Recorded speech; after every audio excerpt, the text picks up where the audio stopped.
This is Comic Geek Speak, episode 1874, Previews!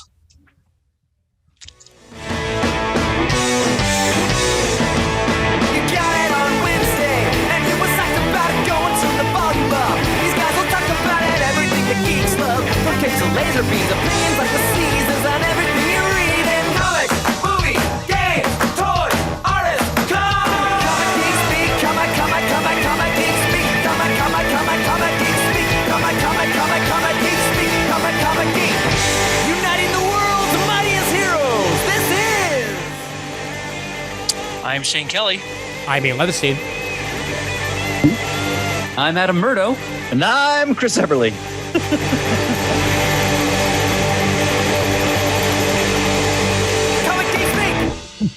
Shane, that was one of your best. Shane conquers all. So this is made up. This is McFarlane Toys, and it's made up of parts that you build a figure through the Crime Syndicate of the DC universe. And I love the Crime Syndicate, and I love Stars. So I got some of them on clearance. I got some of them on sale, so it was worth it for me. For those of you not watching with video, sorry, was making a little plastic purple Starro the Conqueror toy dance in front of his face. Nice. Yep. And it's pretty good. It's a neat looking Starro, yeah. Yep. I was surprised. I wasn't going to get it, and then I saw it in the store, and I'm like, ooh, that actually looks really good. I recently got in my Marvel Unlimited Plus box for the year. They sent me a limited edition Yellow Daredevil action figure. So that's a pretty darn good gift right there from Marvel to keep me spending $100 a year on Marvel Unlimited. So there we are. And here for the people that can see is Target exclusive G.I. Joe Outback. Ooh, Tiger Force, nice. Which has been a bear to get. It was on pre-order for over a year. People were getting their orders canceled left and right for some reason, and yet mine came through. So I feel bad for the people that they got canceled on, and I'm happy that mine came through. I am happy that yours came through too. Fantastic looking figure. Awesome. Alrighty, so it is indeed previews time here yet again for all you fine folks out there, and we will get things started in just a moment. But first, you, the listeners, got to remember where I'm pointing on this one because I'm using a different camera than usual, but you, the listeners, over at patreon.com/comicgeekspeak, we thank you so much for your continued support of the show in any way that you can give it, as your donations keep these episodes a-coming, and they allow us to go to the studio, like what happened last episode of the show. And that was a rollicking good time that I'm sad I missed out on, but I will certainly be there the next time around whenever that does occur. You were missed, Ian. Oh yes, always. Yep, had a great time at Mulaney at UBS Arena though, so that was my Friday night well spent. Patreon.com/comicgeekspeak. We thank you so much for your continued support of the show. And if you can't donate, just feel free to send us an iTunes review or just tell a friend about the show. We're happy to get your support in any way you can give it, and we will continue to take that support in any way you're willing to give it. So thank you so much. Thank you. Alrighty, previews time, and boy, oh boy, am I a happy camper with this previews cover here. Darkwing Duck. Let's get In this trouble you dangerous. call DW. Yep, Mr. Darkwing himself back in action, and we'll get to that when we head to Dynamite later on. But it's nice to see these Disney properties back in one way or the other. There was quite a while there where they were just completely out of the comic book scene, and now we get a lot more of them going on, so happy to see it. All right, and we begin as we tend to begin, unless they changed that on me, but I doubt they did. Let's see. It's in the same place, but you're going to find it looks a little bit different. Yes, it does, actually. Wow, okay, so previews gives us a nice rundown of what to expect in Image first, which is actually not that bad of a change. I appreciate that. Page 34 begins the first full preview from Image this month as Black Cloak by Kelly Thompson and Meredith McLaren, a series premiere and gem of the month. Graces us here with saga-esque drama. Those are happy words. And a delectable fantasy / sci-fi blend. or a melange. Blade Runner style mixes with saga-esque drama. Yes, indeed. Better. Yep. Yeah, no, this looks like a cool concept here from Kelly Thompson. This is her first work at Image, mind you. And Meredith McLaren along with it as well, as they try to solve the murder of a beloved prince in Kyros, the last city in the known world, before his murder tips the city into war. Interesting concept and darn pretty artwork, and I'm sure there's some swearing going on because they had to black out some words. That's a frackin'. Yep. And head down a little bit. This is catalog number 410 talking about here, by the way. Yes, it is indeed. Yep. This is 410. You are correct, sir. Just making sure I didn't accidentally open up the wrong one there for a minute, but yes. Immortal Sergeant number 1 by Joe Kelly on page 38. And Ken Niyamura on the artwork. Always fun and happy to see a new Joe Kelly work. And this one looks delightfully insane, just the way I like Joe Kelly. On the eve of his unwelcome retirement, Jim Sargent, a.k.a. Sarge. Don't you just love those self-descriptive names of comic book characters? Works so well. Grizzled old-school detective catches a break on a murder case that's haunted him for decades. Unfortunately, Sarge must drag his anxiety-riddled adult son, Michael, along for the ride, or risk losing the lead forever. Can this dysfunctional duo overcome their own hang-ups, blind spots, and secret to catch a killer? Oh, what can go wrong there? I'm going to go with everything. Yeah. Otherwise, it would be just happy-go-lucky story with nothing going on. Mm-hmm. Yeah, it is. Man, the artwork reminds me a little bit of Scud the Disposable Assassin. I think that has good callback, honey. Yep. Yeah, good cartoony, exaggerated style that still gets the point across in gorgeous black and white. Yeah, and if the theme is anxiety, even the art is anxiety ridden. Oh yeah, Yep. So, and those of you out there who remember I Kill Giants, which came out a few years ago, this is exactly the same creative team. Yes. Murd, excellent. Very good point.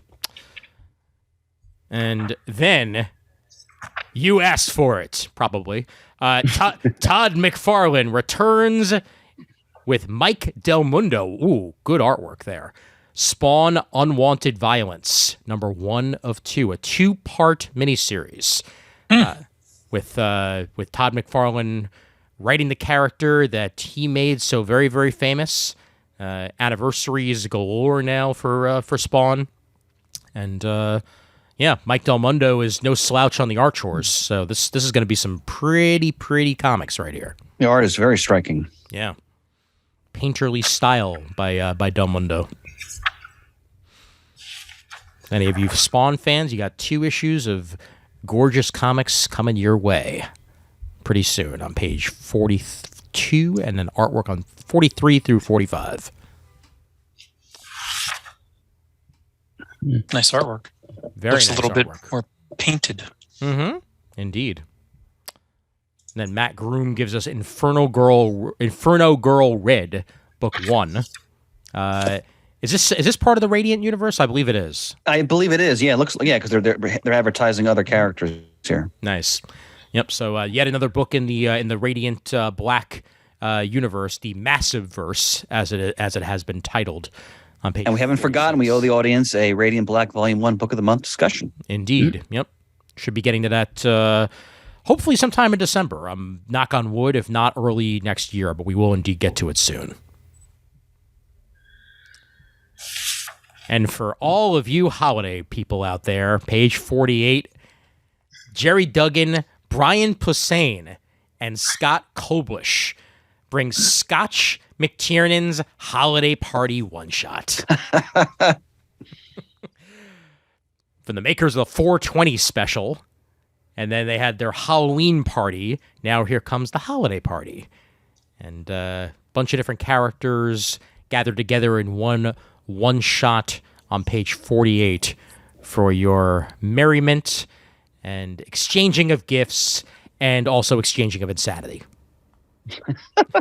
That's a great cover. It is. Yep. Whole lot going on there. And the black and white artwork on the following page is also very lovely.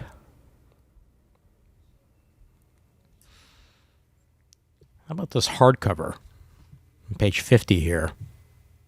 1983, Tournament Tennis. A racket stringer turned small-time drug dealer gets in over his head, transporting a gym bag of cocaine across Europe. They have me. They absolutely have me with that premise. Stringer, a crime thriller on page 50. Huh. You don't see too much tennis-related crime fiction. Yeah. No. Art by- Hey, art by Paul- 1983. I'm thinking about growing up. My parents watching all the greats: McEnroe, Connors. So you got that, and you got cocaine. It's the 80s. Awesome. Story by Patrick Kindlon. Is he the guy who wrote Frontiersman? I believe you might be right on that one, Murd. Yeah. Sure, I recognize the name from somewhere. Yep. You were saying about the artwork, Paul Tucker? Paul Tucker is the name. Yep. Yep. Excellent. Yep. And this is a full hardcover of story here, and trippy artwork on the preview page. Also, like almost photorealistic, but like one step away from it. Like not quite. Look at that Dunlop bag. Oh man. Takes me back. Yep. It's period authenticity for you. Yes, indeed. Yep. I think we still have a racket cover for Dunlop somewhere in the house. Now, of course, I must mention on page 52, Invincible #1 facsimile edition. They've done this tons of times, but this is a straight up facsimile. So if you want the look and feel of the first issue of Invincible in your hands, you can pre-order that on page 52. And then Invincible Undeluxe on page 53. In pure black and white, they're going to start republishing Invincible for its 20th anniversary, which is kind of cool. It's the opposite of what they did for Walking Dead. They added color to Walking Dead. Yeah. They took color away from Invincible. So that's yet another way to add Invincible to your collection if you'd like. Why would anybody buy multiple copies of the same thing over and over again? Oh, no. I don't know, Shane. Why would they? They keep on buying and buying in one unbroken sentence. Jane, if it's the right crap on a cracker, you get it. If it has the letters J, L, and A in it, then somehow it just happens. But only a certain era of JLA. Come on. That is Yeah, true. that's true too. Yep, and JLI. Starman. Yep. JLI. Yeah, I don't know what you're talking about. Mark Miller, new 6-issue mini, The Magic Order 4. It's in turmoil after Cordelia is forced to expel her brother. Whispers of discontent persist among the other wizards as they're tied to the rules they've all been living under. And now a coup is brewing. It's a new By chapter. the way, Ian. Yep. Go ahead. I'm sorry. No, I was just saying it's a new chapter in the Supreme meets Harry Potter Netflix series. By the way, the story he did about the James Bond analog, what was that called again? King of Spies. King of Spies. So I thought of that because we were watching Black Adam, and you saw Pierce Brosnan as an older man. Yeah. God, do they pattern that comic book character after him? Oh, yeah. In terms of an old James Bond, without question. Holy mackerel. Yeah. Nah, 100%. That just cemented it because I mean I had said it in my initial review of the first issue, and that just seeing him on screen, Right, I remember that, just reminded me of that entirely. Yep. Good call. Alrighty, head further down here. Cinna Grace has a new one-shot, Rockstar and Softboy Go to Space. Love the title on page 57. The dirtiest, flirtiest BFFs in comics are back, and holy moly, are they in dire straits? Gotta love fluffy text like that to back up a story on page 57. And Saga's back. Saga's back on page 58. Saga number 61. Issue 61. When the book came back after its lengthy hiatus, hadn't missed a beat. So I'm really looking forward to this new issue. And they're jamming out on the cover for 61 right there. All right. Anything else in Image to point out? Public domain. I'm sure we wanted to mention the trade paperback for that. I just read issue 5. Mm-hmm. I got to tell you, well, more in the comic talk, but this is an outstanding piece of work. Yep. Like this has got to be a passion project for Zdarsky. It's magnificent. Yep, it's got to the point that whenever I get my DCBS shipment for the month, that's the one book that I dig out first. Really? Wow! Now I've been waiting for the time bubble to die. Wow! That is high praise, ladies Indeed. and gentlemen. Yep. And I've got the first volume on pre-order from Amazon, so it'll be coming my way once it's out. So page 62 comes out on January 18th from Image Comics. Excellent. Yep. All right. Anything else of note in Image?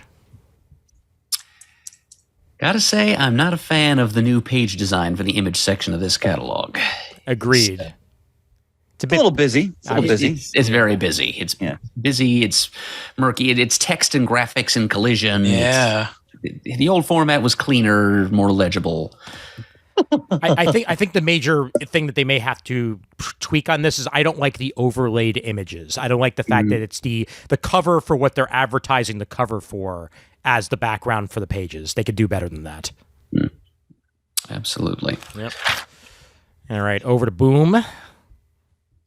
And I think the first thing that takes my eye is on page 92.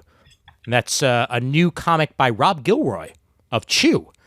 With art by Sam Lofty. Mosley, number 1 of 5. Co-creator of Chew is out to destroy the tech gods, as it's described.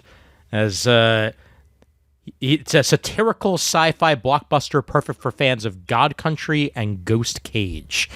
In the hyper-technological world of the latter 21st century, Mosley is a bitter old janitor on a mission from higher powers to unleash holy hell upon the too-big-to-fail tech gods.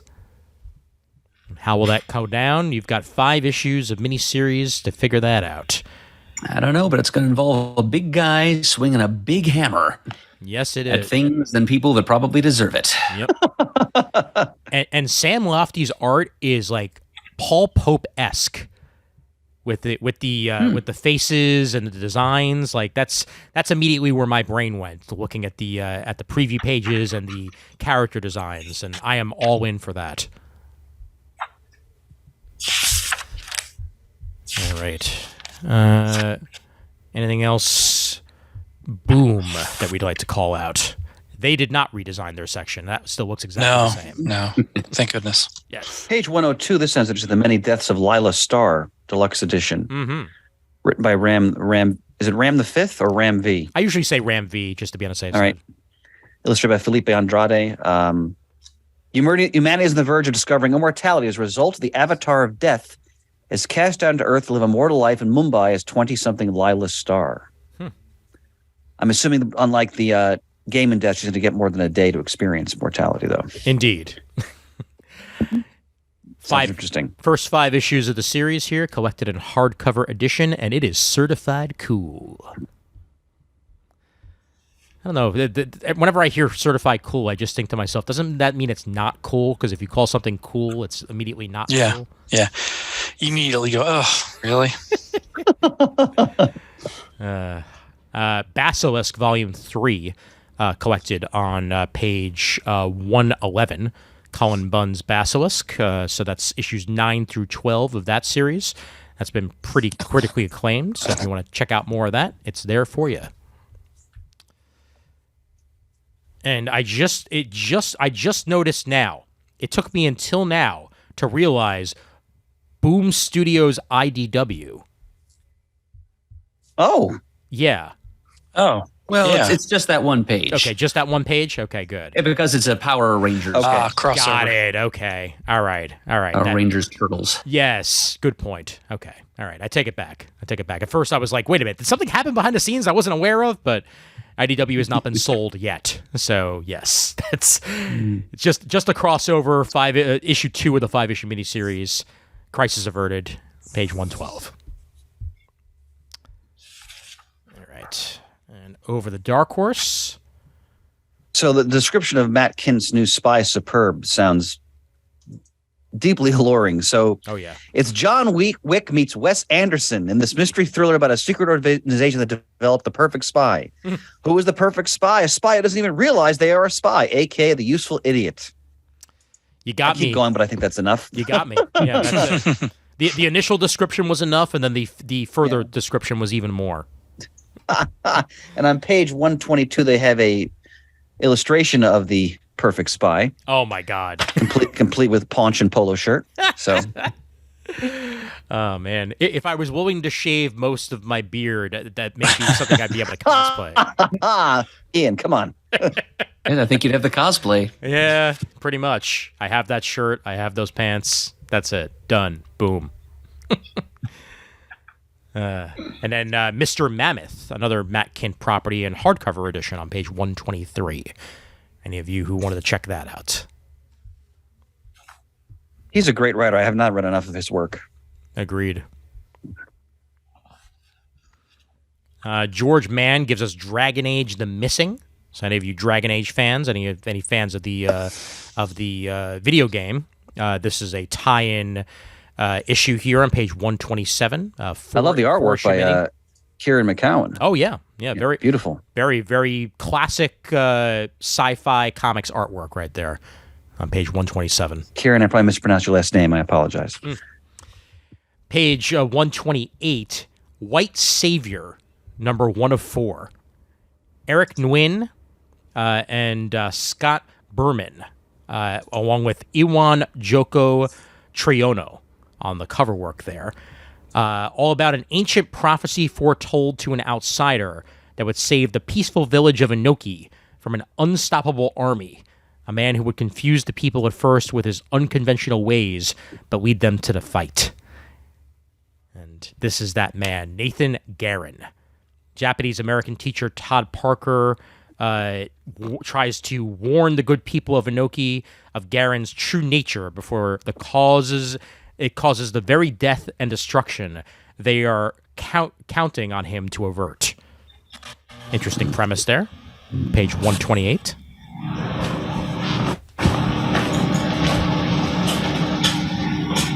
All right. Anything else of note? You know what? Volume 1 of the Star Wars Hyperspace Stories. I'll point that on 130, as this is the first 4 issues of that return to Star Wars for Dark Horse, collected in one edition. Oh, right. Cecil Castelli. I was trying to think if that was the newspaper strips or something. I forget what they were called too, but no, you're right. Oh, the classic adventures, or I think I like thought they that. had another name like Hyperspace, but no, you're right. It's the new. I didn't even think of that. Yep. And then on page 133, Blab Volume 1, Harvey Award winner for Best Anthology, collected in trade paperback form here. It's an eclectic mix of fiction and nonfiction presented in a variety of forms: comics, picture books, and illustrated essays, with a special emphasis on style and tone. On page 133. It's nice on page 132 to see that they're giving the Powers series reprint trades again. I mean, it's been a while, but that was a great book. Oh yeah, especially in its heyday. It was one of the first books I would read when it would come out. I'm curious if there will be a return to it at its new home in IDW at some point. Did he end Powers or no? I don't think it ever officially ended. I think there was a continuation mini that started at DC a little while back, and I don't know if that ever actually finished, to be honest with you. And then 134 has Jeff Lemire's Snow Angels in Library Edition. It is going to be gorgeous. It has jock Look at that artwork. cover. Holy mackerel. Ugh. I think that looks awesome. Amazing. Only $50 too for a Library Edition. 240 pages. That one's on sale March 8th for early solicitation on 134. And some more World of Black Hammer for you, along with Colonel Weird and Little Andromeda. The Black Hammer universe is magnificent. Yeah. All that on 136. Talked about that many times. Mm-hmm. Anything else in Dark Horse, gents? Let's see. I think I'm good. How about you, fellas? Same here. Yeah. All right, excellent. Then let me just set myself up accordingly. And there I am. And then we will move over to DC. Shane, you'll get about 5 minutes of DC action before you have to run out. Oh, no, we're good. We're good. I got like 10 minutes, 15 minutes. Oh, good. All right. Good. It's only right 7:40. My clock's not wrong too, right? 7:40. Okay. 7:40. We're Yep. good. Good. Behind the curtain. Good. 7:40. I'm good. You're good. We're all good. Everything's good. Good. New arc for Chip Zdarsky on Batman, and now he's got artwork by Mike Hawthorne and Adriana De Benedetto to back him up. And after Failsafe, there is no Batman to save Gotham City. Can the fractured ghost that roams the streets survive? Whatever happened to the man known as Bruce Wayne? I mentioned the failsafe story is excellent. It isn't finished yet, but I'm looking forward to the ramifications of it as they're detailing them here. Yep. Well, he's tattered and battered and bruised, and clearly doesn't really know who he is. So where do we go from here? Questions? Doesn't know who he is. He's Batman. I mean, he might know that part, but I don't think he knows the Bruce Wayne part. So that's gonna be. That was always the mask anyway. Oh, that's true. You're right. I saw that episode, and by the way, actually, for that matter, on an episode, here's to you, Mr. Kevin Conroy. Yes. Oh, Yep. that his voice is what I hear when I read any Batman in a comic. Same here. Yep. Absolutely. And I've seen a bunch of videos, some recent, some years ago, of different things when he was recording messages for people and whatnot, and just I could listen to him talk all day. Agreed. It's a fantastic voice. Yep, and always so giving to the fans, and just a thoughtful, loving human being, and he will definitely be missed. Our Batman, definitely. Yeah. Unfortunately, next Comic Talk, there's going to be several creators we're going to have to note who have passed away in recent months. Indeed. Yep. Lazarus Planet Alpha #1 by Mark Waid and Jin Lin Yang combining forces. The fact that Mark Waid is in part writing it gives me some hope, because to just look at this, I'm like, I don't know. That's exactly the reaction I'd have too, Shane. But it is Wade's name that is selling this. Yeah, and I'm like, okay, probably going to be pretty good. Yeah. Well, Yang's name is pretty strong too, but yeah. Oh yeah. Yeah. Mm-hmm. Yep. But I'm pretty sure his involvement is the reason that Monkey Prince is. I was going to say Monkey Prince is in it. Yeah. Absolutely. Yep. We got some Power Girl going on there, some Cyborg with the big C on his chest, and Robin running around there, Poison Ivy, all involved in after post-volcano explosion, the dangerous and transformative chemicals of the Lazarus volcano have gone into Earth's atmosphere. And what can happen from there? Tune in and find out, listeners. And by listeners, I mean... Thinking chaos. Probably. Unfortunately, C is not for Cookie, just for Cyborg. That's good enough for me. You know what's good enough for me? This cover right here. So you're a Blue Superman fan? Yes. On page 4, welcome back Electric Blue and all your 2000s glory right there. I mean, you cannot get more Y2K than Electric Blue Superman. Like, boy, oh boy. I can hear that modem noise in the background. Yeah. And flip the page and see, log off your computers, December 31st, 1999.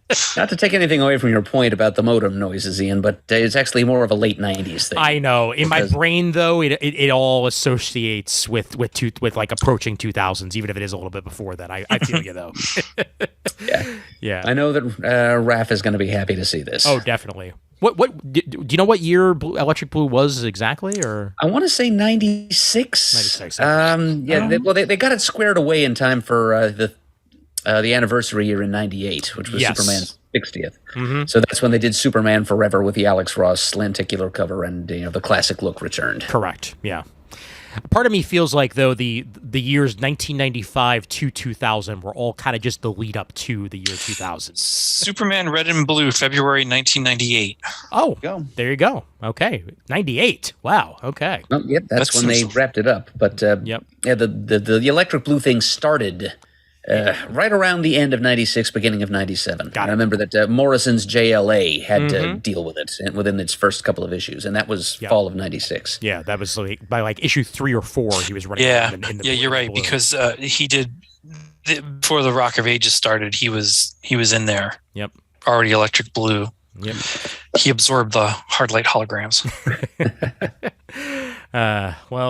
Either way, we'll have Jonathan Kent in the electric blue in Lazarus Planet Assault on Krypton #1 by Nicole Maines, C.S. Picott, Frank Barbary, and Leah Williams, with artwork by a bunch of others as well thrown in there. Page 4 for that one. And We Once Were Gods, Lazarus Planet, has some Shazam action going on. Captain Marvel, that is.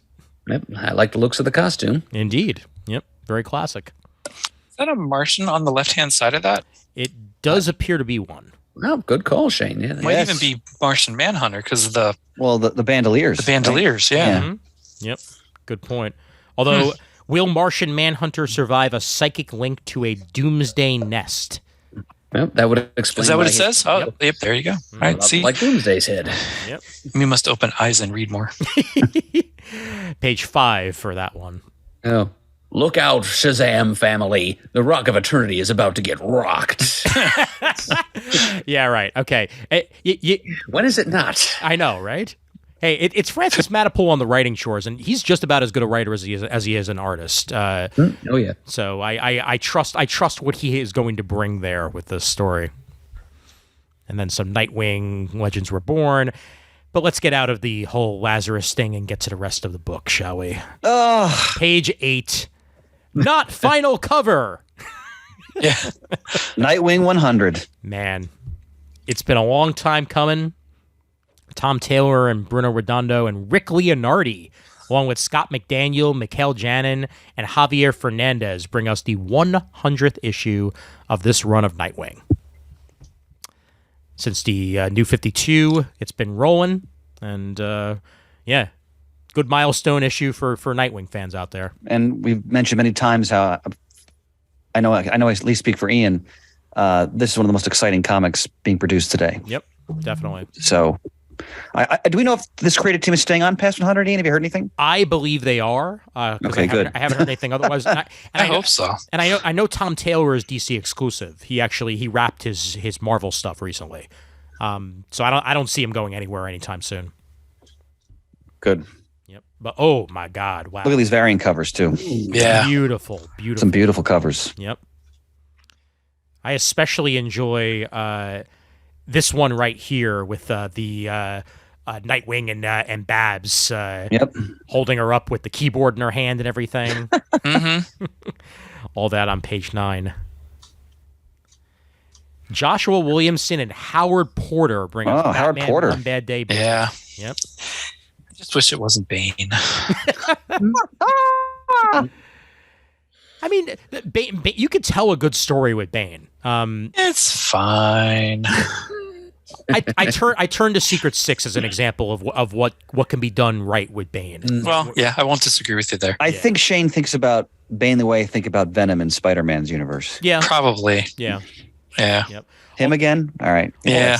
Although the Bane that I like best is the one in the Harley Quinn animated series. The one that talks like this all the time. Yeah. That one is pretty funny. I'm sorry. I'm not trying to be sarcastic. I just injured myself earlier today, and this is the only way I can talk. Yeah, I do like that. I still like that movie. Just to make a point. Oh my God! Look at the artwork. Look at that gorgeous artwork. Man, oh man. And every time I look at Howard Porter's artwork, I just think to myself, this dude had to reteach himself how to draw. And why did he have to do that? He lost. I forget whether it was nerve damage in his drawing hand, but he basically had to teach himself how to draw with the other hand. Well, he sure did. Oh wow! And I didn't realize that. yeah, it's lights out. It's beautiful. You know, one of my great regrets in terms of things I lost in the flooding of my first store back in '99. Remember when Howard Porter was doing JLA, Shane? Oh, sure do. I have a page up there. Yeah, he was at a Pittsburgh Comic-Con, and this is when you could buy art for nothing by today's standards. Yep.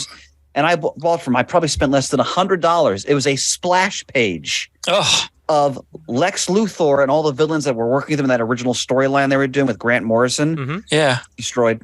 Get out. Man. Yep. See, now the page I have up there is that from Rock of Ages when they're all sitting around the table after the hard light hologram attack, and there's a silhouette of Joker throwing the helmet off. And Oh, wow. you just see silhouettes of the villains around their evil table. Did you get that at Pittsburgh? No, I got it off eBay for like $25. Wow. Wow. Oh my god. It's 25, 30, something like that. I have it marked on the back what I paid for because I had this neat little thing I was starting to do on the back of the art. That's like pretty on the awesome. frame. Wow. Yeah, it was cheap. It was dirt cheap. And then speaking of Mr. Kevin Conroy, Oh, I'm so glad this is coming. page 12, Batman the Animated, The Adventures Continue, season 3. They're dubbing this the final season, so I think this is going to be the third and final story they're telling here. They could keep going. I know. You know, I wonder, because I was when Kevin Conroy passed, I was looking through some old news articles, and I remembered they had said that they were going to start doing audio dramas set in the Batman animated series universe. Oh, And I wonder if any of missed those. that. I wonder if any of those got recorded before he passed. Oh, that would be awesome if they were. Yeah. I hope they were, but either way, I'll buy this and I'll just read the entire thing in his voice because it's hard. Oh, not yeah. to. Yeah. Great artwork. Is that whole series on HBO Max now? Yes. Oh, yeah. Mm-hmm. Is Oh, it? yeah. Okay, good. Yep, that's Superman, both Justice Leagues, Yep. all the Teen Titans, Go and previous. Mm-hmm. Yep. Yeah, it's all there. Indeed. Andy Diggle, Batman Legends of Gotham, one shot. Katana. Yep, with Carl Mostert on page 14. And then, how about this? I do like that cover.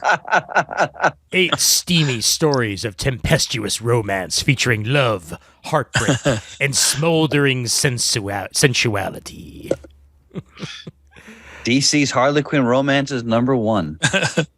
Did you look at these variant covers? They're all wonderful so good. send-ups of romance Yeah. novel covers. I adore it. Especially that Apollo and Midnighter. Like that's I was just noticing that one. Yep. Page 15. A whole bunch of different creators in on this one shot here, and on sale on January 31st, a couple weeks before Valentine's Day. You can get your DC love on. Wow, they really they're talking here about fire and ice heating things up. John Constantine's mysterious tryst, an amorous Aquaman adventure. Yep. And And a Power Girl romantic tale. That's yep, you got me. you had me at fire and ice, I guess. Darn it. That's Shane. That's why I brought it up. I'd love to tempt you. Man, I was just going to read it on the app. Crap. Put it on put the crap on the cracker, then order it. Gentlemen, look at this Dan Mora cover for Yeah. That's a lot of super people. Oh my. Yep. And there's been a super family for a while now. It's just continued to grow, and they're all there for us on page 16. Action Comics 1051. They call it Action Comics Reborn, written by Philip Kennedy Johnson, Dan Jurgens, and Leah Williams. Art by Rafa Sandoval, Lee Weeks, and Marguerite Savage. And that great Dan Mora cover there as a new era of Superman begins with Clark firmly back on Earth. Where will it go? We'll find out on page 16. Look at the week's variant cover with Crypto. What a beautiful cover. Oh, yeah. Yep. Crypto, the super dog. Did anybody see that movie, the Super Pets movie? I haven't seen Not it yet. Not yet. I started it. I got like 10 minutes in and had to go do something else. But Okay. that 10 minutes was brilliant. Yeah. So I can't wait to sit down and watch it. I like the tweak on Connor's old school Superman look. Yeah. The Superboy Yeah, I look, do that too. is. Yeah. Yep. And then World's Finest, issue 11. And Justice Society of America #3, Jeff Johns and Mikhail Janin on page 18. We'll be getting one soon then. Yep. Yep. And I'll be getting it a month after it comes out on DC Infinite. Nope, that's a hard copy for me. Jeff Johns and Todd Knox, Stargirl: The Lost Children continues on page 19, issue 3. Oh, my niece, I gave her a present a few weeks ago, the complete Stargirl volume, all in one thing. Nice. Oh, she's loving it. That was great stuff back in the day. Mm-hmm. Some of John's earliest work right there. Yep, indeed. DC Power: A Celebration on page 20 by a whole bunch of creators. First, it was DC Pride and DC Festival of Heroes. Now it's time to celebrate Black History Month with Cyborg, Jon Stewart, Aqualad, Kid Flash, Batwing, Vixen, Amazing Man, and more as they take center stage to highlight the power of Black excellence across the DC Universe and stories from a variety of comics' finest Black artists and writers. Awesome cover. Oh, yeah. Great stuff. I always like to point out when they do a facsimile edition on page 21, The Flash 123. Flash of Two Worlds. Yes. Yep. And I like right on top of that, The Flash 1 Minute War Special #1 by Jeremy Adams. A lot can happen in 60 seconds as the Flash event 1 Minute War rages on. Jeremy Adams gives you further insights into the alien speedster race that has invaded Central City and how the Flash family fights back. I continue to say this is some of the best Flash stuff since Wade. Seconded. Indeed. That's all on page 21. I'm still looking forward to this new offer by Tom me too. King and Jorge Fornes. Forgive me if I mispronounced that, but Danger Street. All the obscure Yeah, totally obscure. DC 70s characters. That Anybody who ever appeared in an issue of first issue special. Yep. Including Lady Cop Yeah. and the Green Team. So Yes. awesome. She's not just a cop, she's Lady Cop. Cue Tom Jones. She's a lady. Oh, she's a lady. Murd. Yeah, all I see is miscongeniality. Page 24, The Sandman Book 5. As they're putting out these larger editions of Sandman, I have the smaller editions of volumes 4 and 5 sitting here from the library as I try to read as much Sandman as I can before season 2 comes out, as that has indeed been renewed, and there will be more of that coming. I'm very happy to hear that. As it should. I still have to finish the series, but the first few episodes I watched were awesome. Yep, page 24 for that one. All right, I got to take my leave. All right, Shane. Thanks, gents. Yep, our pleasure as always. Take care, brother. All right, take care. See you soon. And have a happy Thanksgiving. And Yeah, you too. You too. Thanks. Then. All right. Bye. Bye. Page 26, Swamp Thing, Green Hell. This is a second printing. So clearly that's doing well for them. Jeff Lemire writing Swamp Thing with Doug Mahnke on the artwork. That's an excellent creative team. Page 26 for that one. And then the Nice House on the Lake, Volume 2, James Tynion IV's horror tale, solicited on page 28, and Volume 1 is, of course, still available. And Gerard Way's Doom Patrol, all collected in one deluxe edition here. All 12 issues of that 2016 Young Animal revival, written by Gerard Way of Umbrella Academy on page 29.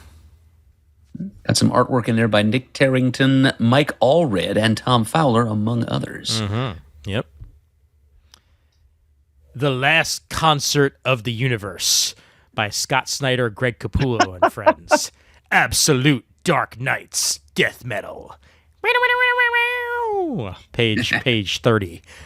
Yeah, I was enjoying Dark Knight's Death Metal. I think that was a kind of a good, in some ways, wrap to the New 52, because it kind of reset things after that, and now we're in the universe that we're in, which is kind of a little bit of A and a little bit of B. But I think Snyder and Capullo did a pretty good job with a Crisis-esque story without the label of Crisis. on page 30. Then volume 1 of Batman Superman World's Finest on page 31. Mark Waid and Dan Mora. Cannot wait to sink my teeth into that one. Yeah, I have all the issues. I've only read the first issue. I got to get back to them, but the first issue was great. Young Readers book here on page 32. Teen Titans Robin by Kami Garcia and Gabriel Piccolo. Raven Roth, Garfield Logan, Maxine Navarro, and Damian Wayne are on the run from Slade Wilson from Hive and from the horrible experiments Hive conducted at their expense. But where will they go? Who can they trust? Dick Grayson just wants to know what happened to his brother Damian. Where is Damian and where are the Titans?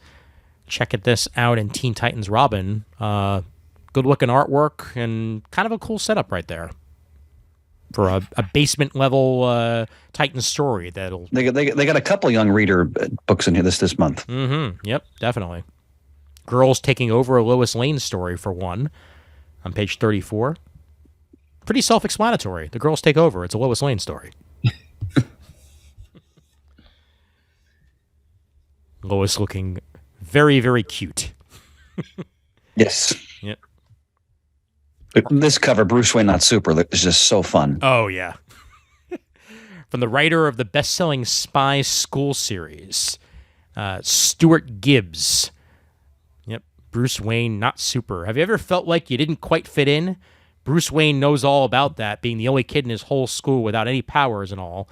And when he gets pulled into the principal's office because his career choice of vigilantism is deemed too ambitious, Bruce becomes more determined than ever to prove that he can be just as cool as the other supers that give him a hard time. Yeah, that's fun. Page 36. Look on the art, like Clark Kent is mocking him. Yep. In class, and That's very un-Clark-like. Yeah. Well, part of me wonders whether or not this is a Bruce who's lost his parents yet or not.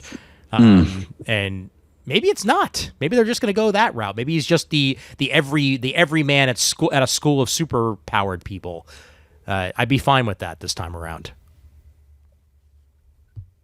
just for variety's sake. Plenty of other dead parent Bruce Waynes out there.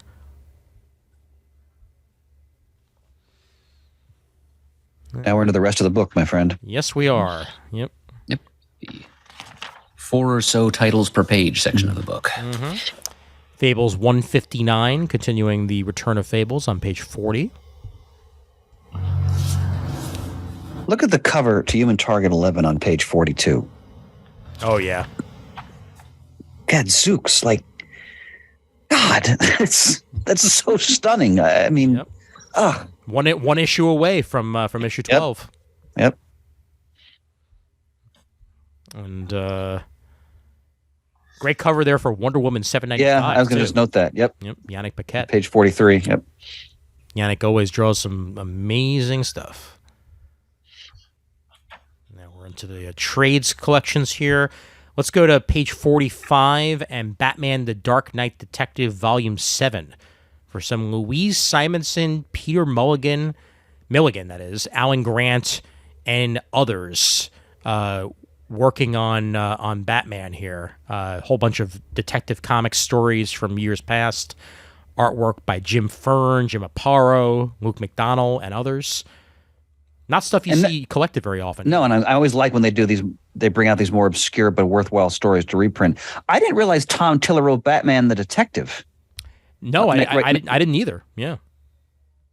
Was that a New 52 title? I forgot. I don't think so. Okay. I'm not entirely sure though. Yeah, I think it was a bit later than that. Yeah.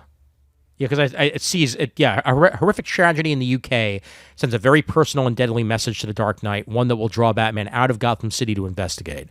So it's him overseas. Oh yeah, that was the stuff with Adam Kubert and Sandra Hope. That was not too long ago. That might have been like right around the time he took over. Andy Kubert. Yep. Yeah, okay. Andy Kubert. Yes, you're right. Yep. And below that, they're reprinting the latter issues from the Great Birds of Prey series. Mm-hmm. Yep. Art by Nicola Scott. Oh, Yeah, that was right when Sean McKeever. Yeah, Yep. right when Sean McKeever took over the book from Gail Simone. On page 45 there. McKeever wrote some good stuff. It was still very good. Birds of Prey. He's a good writer. The DC Universe by Dwayne McDuffie on page 46. Always love to see Dwayne stuff republished in any form. And you got some stuff from all over the DC Universe here. Got the Demon, Impulse, JLA Showcase, Batman Gotham Knights, Sins of Youth, Kid Flash and Impulse, Firestorm, Static Shock, all over the place.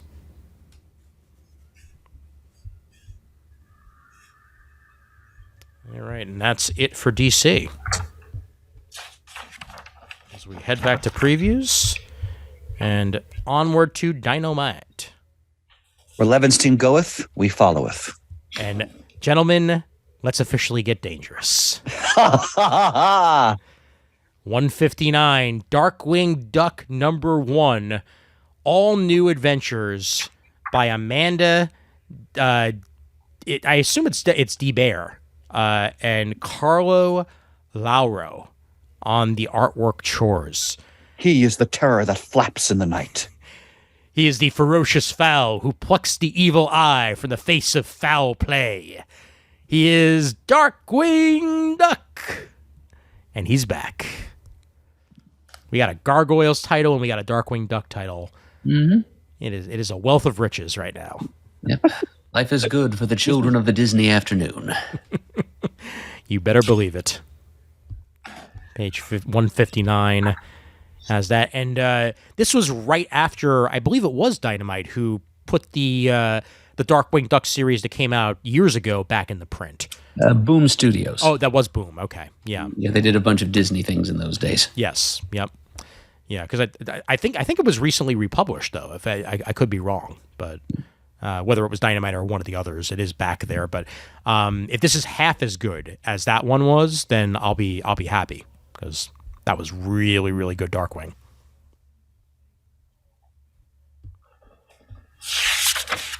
Seem to remember a Dark Knight Returns-esque Darkwing Duck cover that graced the cover of that. There's your gargoyles, honey. Mm-hmm. Greg Weisman continuing his new take on the gargoyles there, 166 and 167.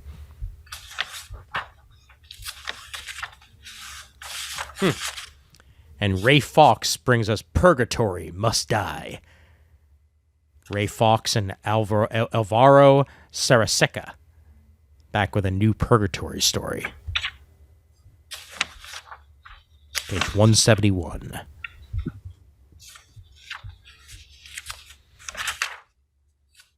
I'm jumping up ahead a little bit, but on page 181, there's a new Green Hornet one-shot. Ah, yes. Entitled One Night in Bangkok. Yeah. Writer Shannon Denton, artist Jethro Morales. I like that cover C. It's got a very Batman the Animated Series style to it. Yeah. That's Matt Wagner. Mm-hmm. So there you go. Dave Johnson, no slouch either on cover B there, and Dan Panosian, yep, on all great covers. Indeed. And then 40th anniversary trading card set of the Dreadstar trading cards. I never read Dreadstar. Neither did I. I think I have a trade lying around someplace, but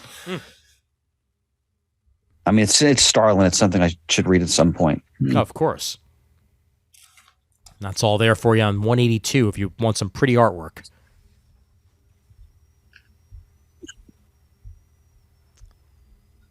And this is the finale to Philip Kennedy Johnson's new Bond epic, 007 number 6, on page 186. First issue was outstanding.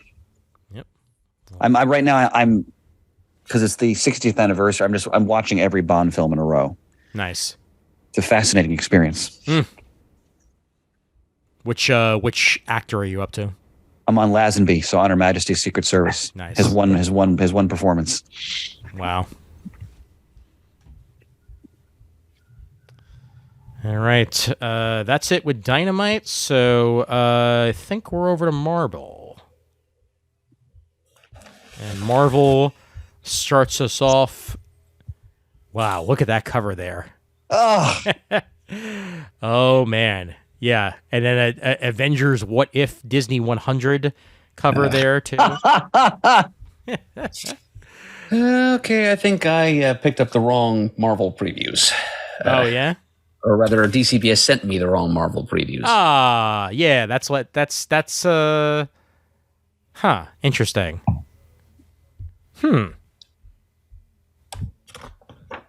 Yeah, does it start with Amazing Spider-Man 17? Because that'll be the easiest way to tell. Nope, it starts with Timeless #1. And that was last month. Yep. Yep. Yep, pretty sure that's last month, if I remember correctly. Yep. It's most of these things are available for purchase in December. I thought it seemed familiar. Yep. Oh, well, you shall read along with us, friend.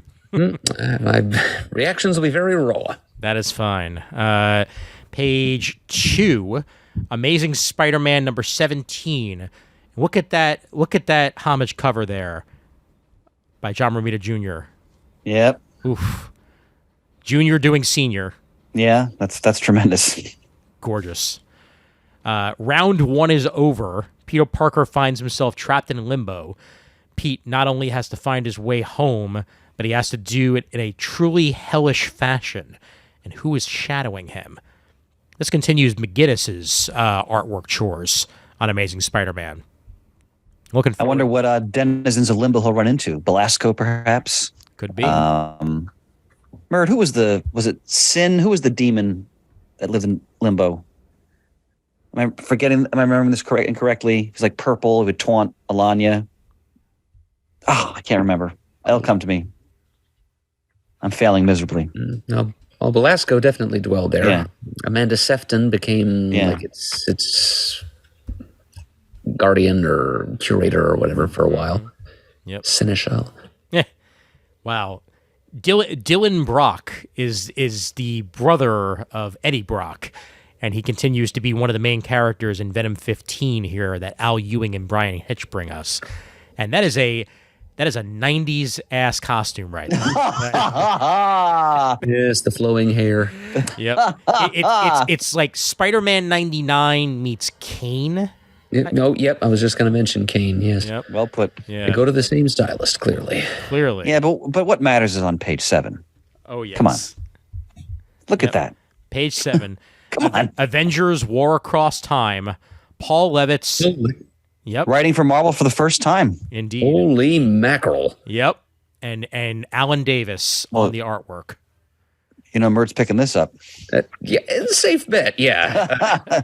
I know you're a big Alan Davis fan. Paul Levitz, in an interview, essentially said he got to finally tell the Avengers story he always wanted to tell. And Marvel just gave him carte blanche. They're like, you want to tell a story, we'll let you tell a story. And now he gets 5 issues to tell it along with Alan Davis. Oh, man. Yep. The classic Can you Avengers imagine against the Hulk on the streets of New York. Kang. Can you imagine how much the original art's going to go for from these issues? Oh, my God. I can only imagine. Imagine. Yep. And then on page 8, a new Scarlet Witch ongoing. Steve Orlando and Sarah Pacelli on the artwork. Ooh. Yeah. Man. Good team there. Yep. Great choice of writer. Indeed. And Sarah Pacelli, her Ultimate Spider-Man stuff from back in the day was wonderful. So good. Yeah, wonderful. Yep. And I can only imagine just how well she's going to draw Scarlet Witch. I mean, just even as a sample here, I mean, boy, oh boy. Whew. I like on page 12, now they're giving the Wasp the miniseries treatment, also written by Al Ewing. So it looks like they're going to do the same thing where they're taking you through each era of the Wasp's history. So I'm a little behind. I read the first Ewing Ant-Man, which is a Silver Age tribute. It was so much fun. Yeah. I'm definitely going to pick this up. I only have issue 4 because I got it at New York Comic Con for free. But I will read 1, 2, and 3, and then I will read issue 4. By the way, Ian, look at page. They're just the stuff they're releasing this. Look at page 14. Oh my God. Joe Fixit by Peter David. Wow. Yep. And Yildiray Cinar on the artwork chores as well. Great cover Look at there. that, look at that interior art. Oof. Man. Whew. This is great. Peter David's been returning to a whole bunch of different eras of comics that either he himself got to work on or just older eras of comics over the past couple of years. And if anybody's going to do it, it's Peter David. And I can't wait to see what he's going to do returning to Joe Fixit. Gesundheit. Thank you. And again. And again. Magnificent. I love the image on page 15. He's got a thug in one hand and a cocktail in the other. I've never seen him look more Sinatra. Well put. That's a very Sinatra expression. You're right. And the tilt of the hat. Well done, sir. Absolutely. Yep. And Iron Man versus Iron Heart in Invincible Iron Man #2 by Jerry Duggan and Juan Frigeri.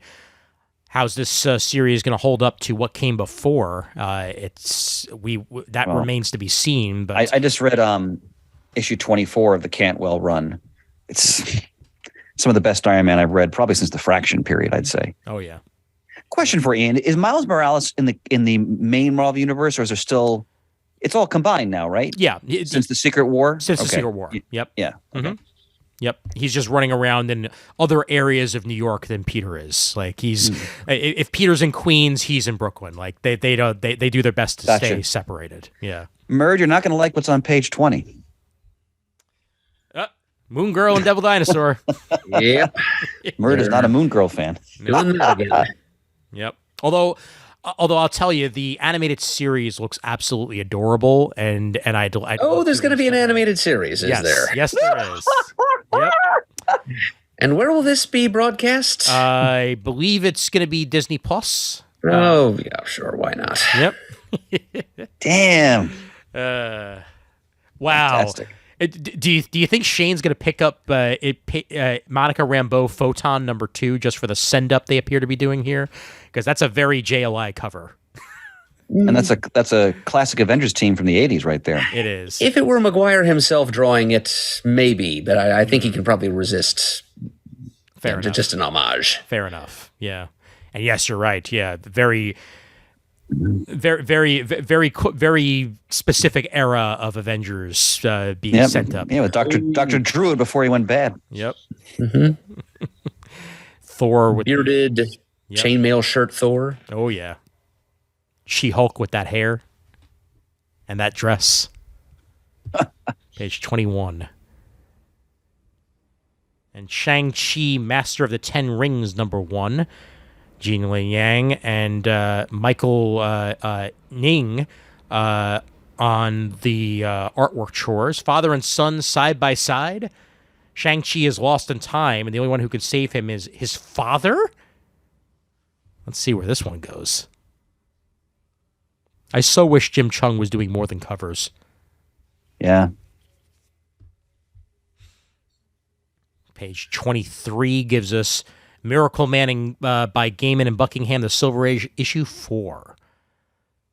Can't wait for this all to be collected in one volume here. But yeah, return to Miracle Man after all these years by two masters of the arts.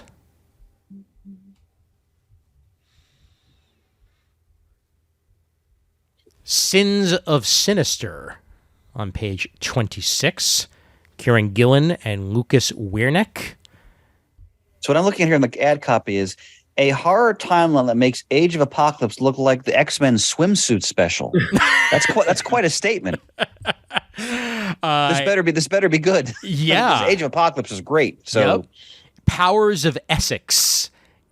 In the end of the world as we know it, and at least Sinister feels fine. I'll try at least the first issue. Yeah. No, it's a one shot. So. Oh yeah.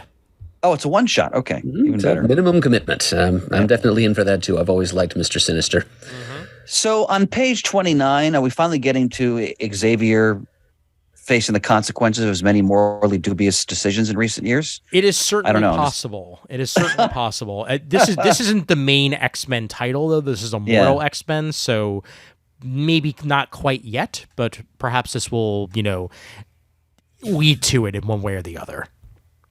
I mean, granted, I haven't kept up with X-Men recently, but all the stuff I did read, all the Hickman stuff, which was amazing, but it just seemed like it was taking a place that there was going to be no good outcome. Oh yeah. So I'm just wondering if they're still going to head in that direction, and whether it's the exact direction that Hickman was heading, or whether or not they've, sidetracked onto their own in one way or the other. I'm just glad that Sync is back on page 31. Yep. It's always been a character I've enjoyed. And Jerry Duggan writing him in X-Men 18 on page 31. Which was the member of Generation X who died right away? That was Blink. I'm sorry. They formed the team, then one of them died. Oh. Not after Blink. In the main book. Mondo or? Yeah, Mondo. He was I guess he was Samoan or something. And he had matter assimilation powers. Wasn't he there for just very quickly and then they killed him off? Am I remembering that correctly? Yeah, pretty much. Okay. Yep. Well, I'm sure he's back because everyone's back. Right. Now, X-Men Legends number 5. Whilce Portacio. Wow. And Brian Haberlin with artwork by Whilce Portacio. There's Bishop with his two fellow marshals, whatever they were called. Yeah. When they first appeared. Finally reveals the genesis of Bishop's time travel mission that pulled him from the future into the X-Men's present. It's only been 89 years. Man. God, I remember those issues. Wow. There's nothing like a hanging plot thread in X-Men to make you feel alive. Like that's so many of them getting resolved in X-Men Legends, and I'm here for it. I'm here for it. I want to see where this goes and what his actual reasonings were after all these years. Boy, Malcolm and Randall were very much 90s characters, weren't they? You better believe it. They didn't last long, but Nope. Yeah. But they had the best bibs in all of comics. You could call it a neckerchief if you want. Damn it, it's a freaking I love bib. neckerchief. That's one of my favorite words. Yep. Neckerchief. Jim Zub, Murder World, Wolverine number 1. This looks like so much fun. Wolverine is the best he is at what he does, and what he does is hunt victims in Murder World. Our contestants are about to feel the snicked. Will anyone survive Arcade's deadliest game? I want to find out. It's got Arcade in it, Murd. It's got Arcade. Mm-hmm. Yep, I'm hearing you. Yee. Oh my God! Look at this thing. Yep. This miniseries is one to buy for the artwork, safe to say. The Doctor Strange Fall Sunrise, written and drawn by Trad Moore of the Silver Surfer Black miniseries a couple of years ago. Doctor Strange looks like he's imbibed some heavy psychedelics there on that page. Oh, yeah. Mm-hmm. Some strange LSD. Oh, God. I missed you. I really did.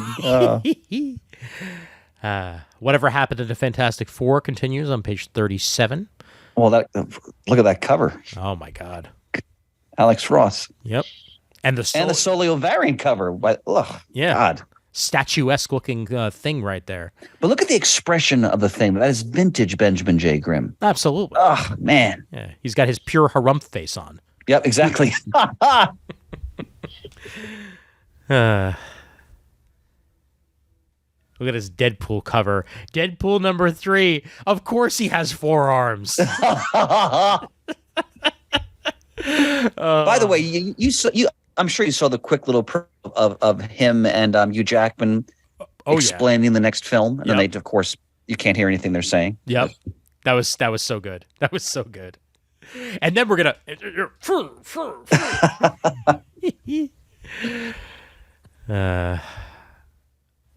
On page 43, this is a great reprint. Mm-hmm. Avengers 2, Wonder Man and Beast. I remember this story. Mark Bagley and Roger Stern. It's being collected. This is really fun. Wow. If you love the Hank McCoy, Simon Williams, Buddy Road show, they return to in this story. Excellent. Have you read this, Murd? Yes, I definitely have. Yeah. I bought it off the rack. It's a lot of fun. Yeah. I'm gonna get this because I don't own the issues anymore. So 3 issues of comics right there collected as one with a great Look at that variant cover. The cover by Nick Bradshaw looks great. I can only imagine what the variant cover looks like. But yeah, I'm interested in this. Definitely. It's definitely worth reading. Okay. I shall remember that. End of Spider-Verse rages on page 45. Issue 4 of Dan Slott's Return to Spidey with Mark Bagley. When's that movie coming out? I believe it got delayed until next year. So, oh, really? Okay. Yeah. It was originally going to be this year, but as is with most movies at this point, they get delayed due to production delays. So next year.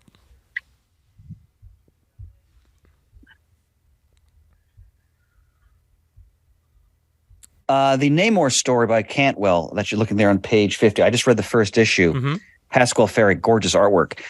It's the first issue was so compelling. It's in the future, so Namor is older, and essentially Atlantis. Let me say it again, Atlantis for you. Say it loud, say it proud. Yeah, dominates the world, and there's just humanity is like confined to either like this air-breathing zone in Atlantis, or some of them still live on the surface. Of course, Steve Rogers is still alive as one of the leaders. First issue was great, so I'm really looking forward to see where he goes with that.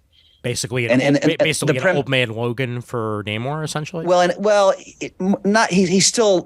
He's still like the elder statesman now. Namor is actually running the kingdom, but the one premise I'll share is that in the past, virtually all the heroes vanished into space to deal with the threat. So almost all of them are gone, and they've been gone for years. So it's also the aftermath of that. It's really interesting. Nice. Sign me up for checking that one out. Look at the Savage Avengers cover. Good old Deathlock. Yeah, and it looks like Jake Gallows. Yep, Punisher 2099, side by side with him. You are correct. Yep.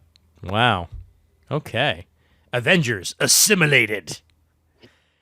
Year 2099, humanity has fallen against Ultron's machine empire. The Savage Avengers are the latest casualties. The Last Stand of Doom 2099 in this story as well. May have to check Savage Avengers out. Oh God, Brood Rogue. Oh. That's disturbing on page 54. Yes. Especially, and Carol and Rogue have a troubled history to begin with, so. Yes. Oh, man. That's a great cover for Strange number 10 on page 57. Mm-hmm. Indeed. Lee Garbett on the cover chores there. Beautiful. Yep. Jed McKay on writing and Marcelo Ferreira on the interiors. So, Ian, I'm on page 60. How's the Rainbow Rowell She-Hulk? It's amazing. It's great. It's easily my favorite She-Hulk since the Slott days. Oh, wow. Okay. Plus, she's wearing a Howard the Duck T-shirt in this cover image. So yes. And I've said before, and I'll say again, Jack of Hearts has a lot to do with it, and that immediately makes me happy because I'm a Jack of Hearts. I got to read this. And I. Mm-hmm. Ever since that Avengers Disassembled, where they exploded him to just have damage happen, I've been hoping for him to get redeemed a little bit, and this has very much been that so far. Oh wow. The Grizzled Daredevil on page 61. Another book I have to catch up on. I've only read his first arc, which was excellent. Mm-hmm. I'm remiss. I mean, I've been a regular Daredevil reader almost my entire life, and I'm just way behind now. I like the new costume there. I like the subtle kind of combining of the black costume and the red costume. Some purple notes in there.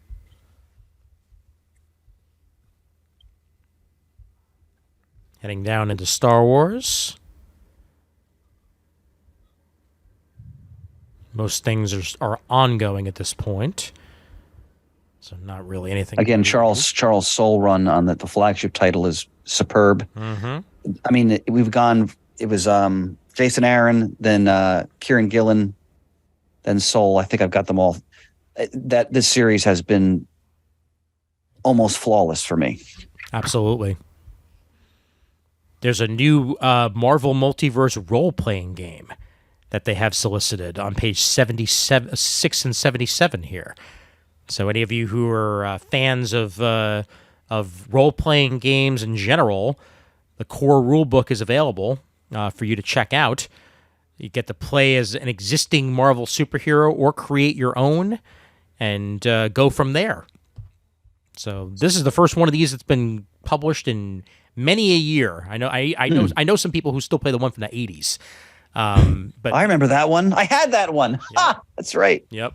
There's a couple of Dave Gallagher, the artist, used to put together a game in Brooklyn occasionally, where he'd play off of the 80s role playing game and gather the people together and play that. But yeah, page 77 for the core rulebook of the new Marvel Multiverse Saga role playing game. Look at page 79. Gene Colan on Daredevil. Yes. This is great. Silver Age stuff. Remember, Colan drew Daredevil for quite some time, actually. Mm-hmm. And these are stories written by Stan Lee, Roy Thomas, Jerry Conway. We talked a lot about these. We did our Daredevil Silver Age spotlight several years ago. Barry Windsor Smith and Don Heck also on the art Yep. chores. It's great stuff. Star Saxon Murd. Mm-hmm. Yep. One of the villains. Yep. The future machine smith. Yep. Mm-hmm. And Spy Master and the Zodiac. Yes.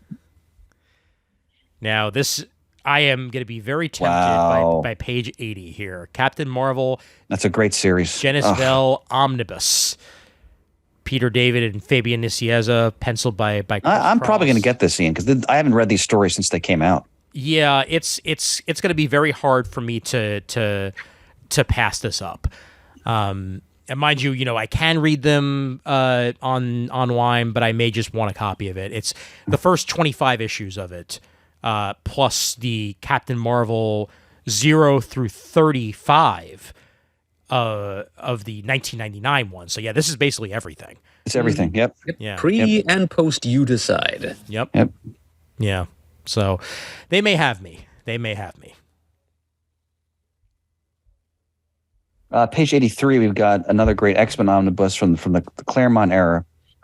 This is great 80s stuff. So we've got X-Men 194 to 209, including the classic Trial of Magneto in issue 200. We've got Long Shot, the 80s miniseries by Anna Senti and Arthur Adams.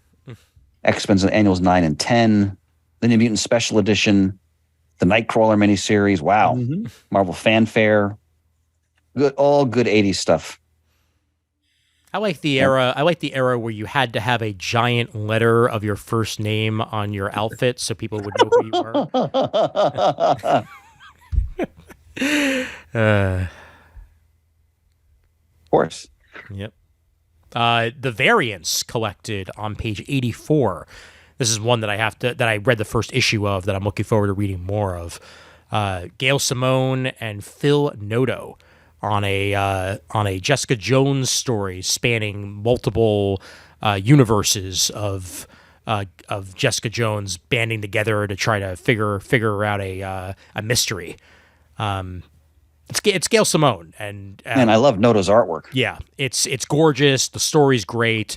She really gets Jessica as a character. Definitely check this out if you haven't already on page 84.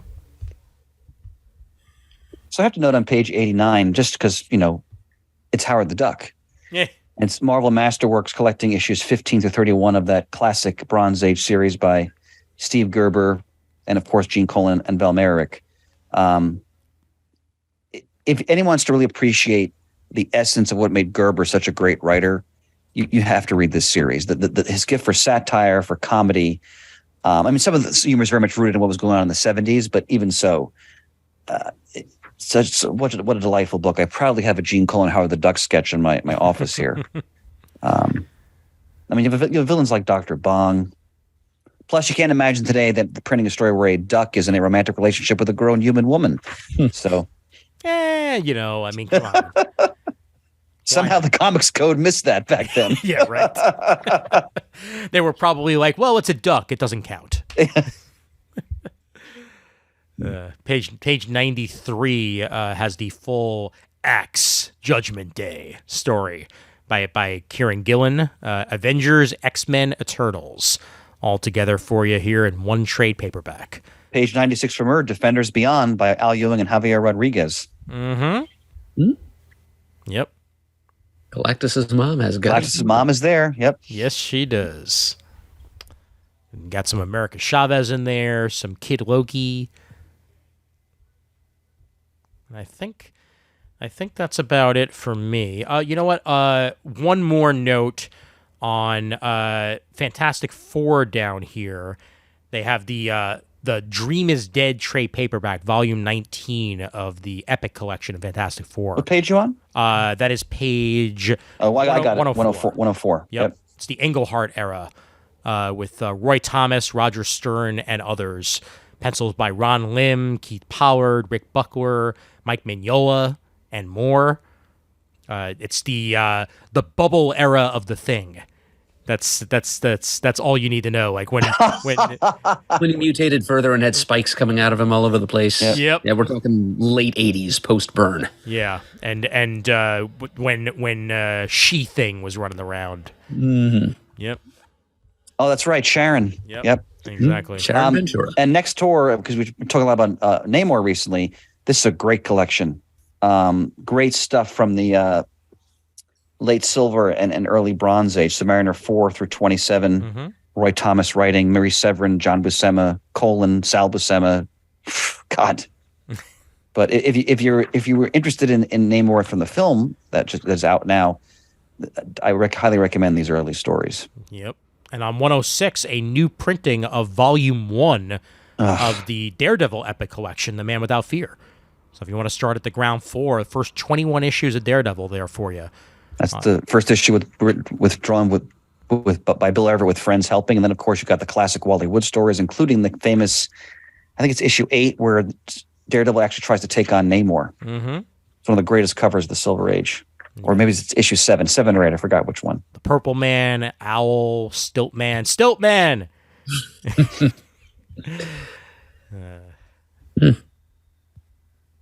Yeah, and Star Wars: The Old Republic continue to get republished on 107.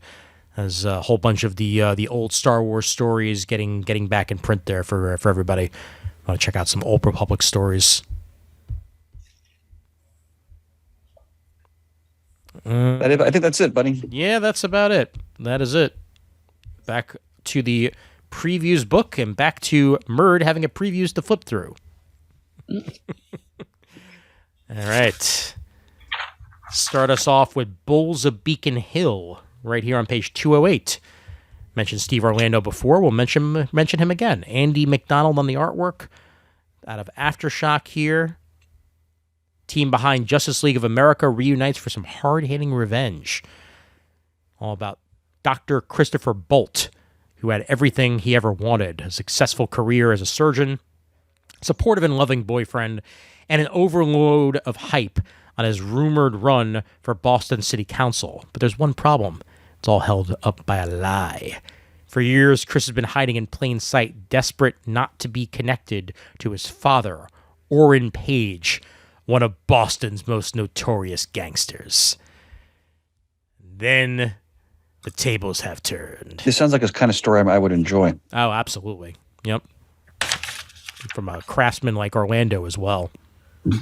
Page 208. I like the cover there, the Vote Bolt shirt. The bull in the background and all that purple. Yeah, it's striking. Mm-hmm.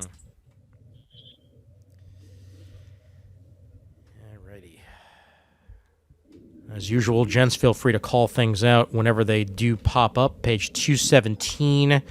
A Calculated Man trade paperback. Paul Tobin and Alberto Albuquerque's saga collected. First 4 issues of that on sale in February 2023. A Calculated Man. I'm looking on page 226, friend of the show. Oh, right. As we pass into the Titans section of the book, which is right after Aftershock for some reason. Damn it, previews. Asteroid Countdown. Shane, go ahead. Ian, go ahead. I was just going to say Dwanch. Deemer, Rios. No, Dwanch, baby, Dwanch. New comic stories set in the Astroneer universe from game developer System Era and award-winning comic creators. Yeah, it's got Dwanch, it's got Paposi, Jeremy Lawson, M. Goodwin. I love the artwork. Yeah. Can't be the M. Goodwin that I think it is, because that can't possibly be the case. But there's an M. Goodwin who's writing for it. And then Jeremy Lawson on the artwork chores. Yeah, this looks pretty cool. Page 226. Always happy to see Dwanch do anything, and that artwork, yes, is indeed awesome. Next page. Issue 3 of 4, I'll point out this is almost over. Kamen Rider 01, issue 3 of 4. Kamen Rider is one of the longest running Super Sentai characters in Japan. And the 4-issue mini is almost wrapped up on page 228 for those of you who have been waiting to check it out. Boy, this company Ablaze is a large section in previews. Yes, they do. I haven't read any of their stuff. Have you? I may have picked up one thing from them that I haven't gotten to yet, but everything always looks great. It's just there's only so much time and so much money in the world. Yeah, that's for sure.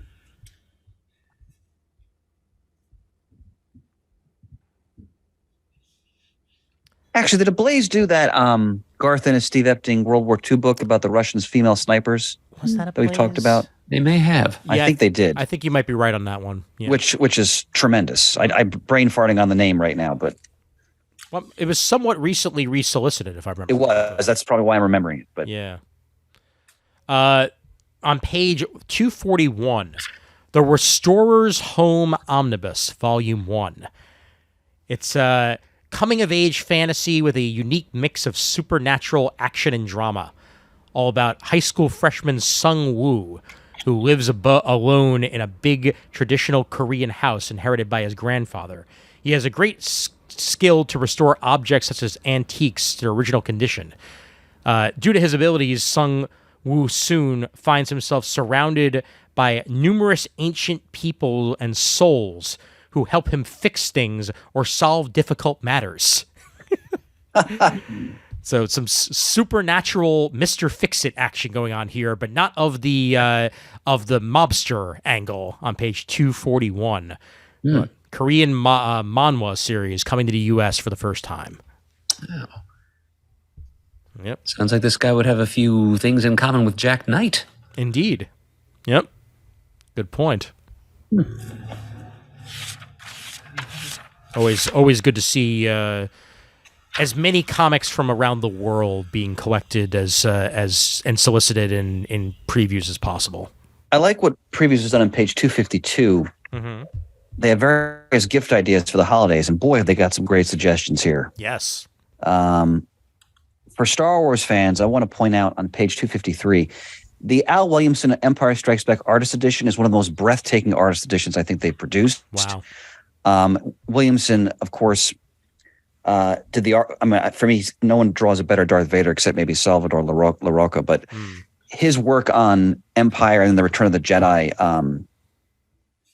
adaptations is just sublime. He also did a lot of some of the original newspaper strips we were talking about before as well. But I have this book. It's beautiful. Next to that is Sky Masters of the Space Force. This is a newspaper strip that Jack Kirby, Wally Wood, and Dick Ayers all worked on at various times. Wow. In fact, if you go back to our Kirby spotlights, we talked about how Kirby got into some legal trouble with DC. I forgot which editor it was he was working on. There was an issue about, as always, compensation ownership, but that's another important part of Kirby's history. And then right underneath all that, you've got the Marvel Comics Library Volume 1 Spider-Man. I've seen that in a shop. That is enormous. It's huge. Yeah. It's $200. It's huge. Yeah. I think I flipped through a copy at New York Comic Con once and I almost broke my hand. It's a Shane. It's an anti-Shane book. Let's put it that way by its size. And then directly next to that, Our Artists at War, the Best American War Comics by fantastic, Tomorrows. fantastic book. Yep. Good suggestion. Can't recommend that enough. Yep. On page 254, directly afterwards, out of Abrams Comic Arts, Always like what they're putting out. This is Queenie, the Godmother of Harlem. It's a graphic novel by Elizabeth Columba and Ariel Levy, all about Queenie, who the wife of Stephanie St. Clair, an infamous criminal who made herself a legend in Harlem in the 1930s. Born on a plantation in the French colony of Martinique, St. Clair left the island in 1912 and headed to the U.S., eager to find a new life for herself. In New York, she found success, rising up through poverty and battling extreme racism to become the ruthless. I'm not familiar with this person. Very interesting. Mafia, yeah. No, I'm up for any New York history that I have not heard a lot about, and that is definitely the case here with Queenie, the Godmother of Harlem.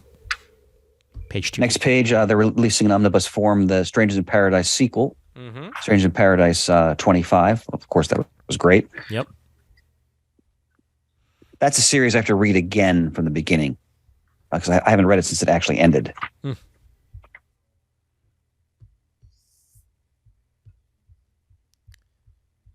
Alrighty. What else, gentlemen? Scroll down a bit more here. Let's get to 265. Archie versus the world. I mean, like there's send-ups to the manga Berserk on this page. Like it's so weird. Script by Aubrey Sitterson, art and cover by Jed Doherty. It's in a post-apocalyptic future. Our hero Archie Andrews is cursed to walk the world alone. Well, alone in his souped-up jalopy. But Archie can defend himself. In fact, he's the master of brutal, deadly force of martial arts and must use his skills when he comes face-to-face with his rival and evil mirror image, Reggie. Fist of the North Star action going on here, like Berserk. I imagine, I really imagine Archie just putting his fist forward and then knocking people dead with the power of his one fist. And then on page 266, the Archies in India. Yeah. That's fascinating too. Archie and his friends from Riverdale have been globe-trotting for decades, but their favorite place to visit by far is India. Special collection includes every story where they visited India on page 266.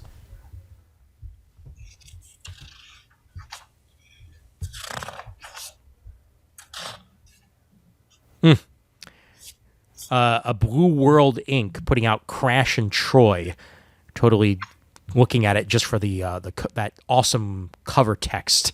That's a cool font to be using there that will immediately draw my eye to it. Jared Lugin and Kyler Clodfelter. Intergalactic mercenaries Rex Crash Ballard and Troy 3.0 find themselves in hot water after freeing a ruthless dictator from a maximum security prison planet. Now they must clean up their mess or find themselves locked up. Find the first trade paperback of that in Crash and Troy on page 270. I jumped ahead to page 279. I don't know how I missed this. Absolution, issues 1 through 5 collected. Peter Milligan art by Mike Diodato. Mm-hmm. Yep. From AWA, Nina Ryan was a hired killer who brought nothing but pain and suffering to the world. Now she has a month to prove that she can change. That's enough with that creative team. And it's $9.99. Yeah, for the first 5 issues right there. Yep, I'm That is a definitely very getting that. reasonably priced trade. Yeah. Wow. That's a Image Volume 1 price right there. Yep. Yes.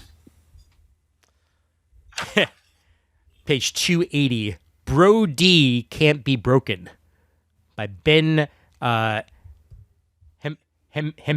that an I? That is an I. Hemenuik.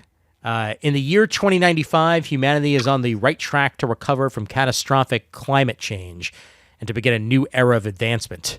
People from every background intermingle in clean megacities across the globe, and a commitment to tolerance marks their developing international society. But a group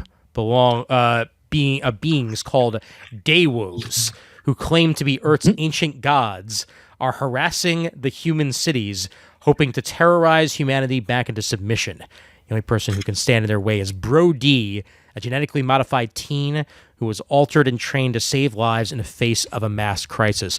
This is so straight out of 1980s animated cartoons. Like, I would be sitting down with cereal watching this on NBC. It just sounds right up my alley on page 280. Page 283, a memoir by Brian Bolland. Ah. Fascinating. Yeah, it's a memoir in pictures and words by Brian Bolland. All about his life and journey. On the opposite page, I always like to call it World War II stuff. Northern Blood #1 from Blood Moon Comics.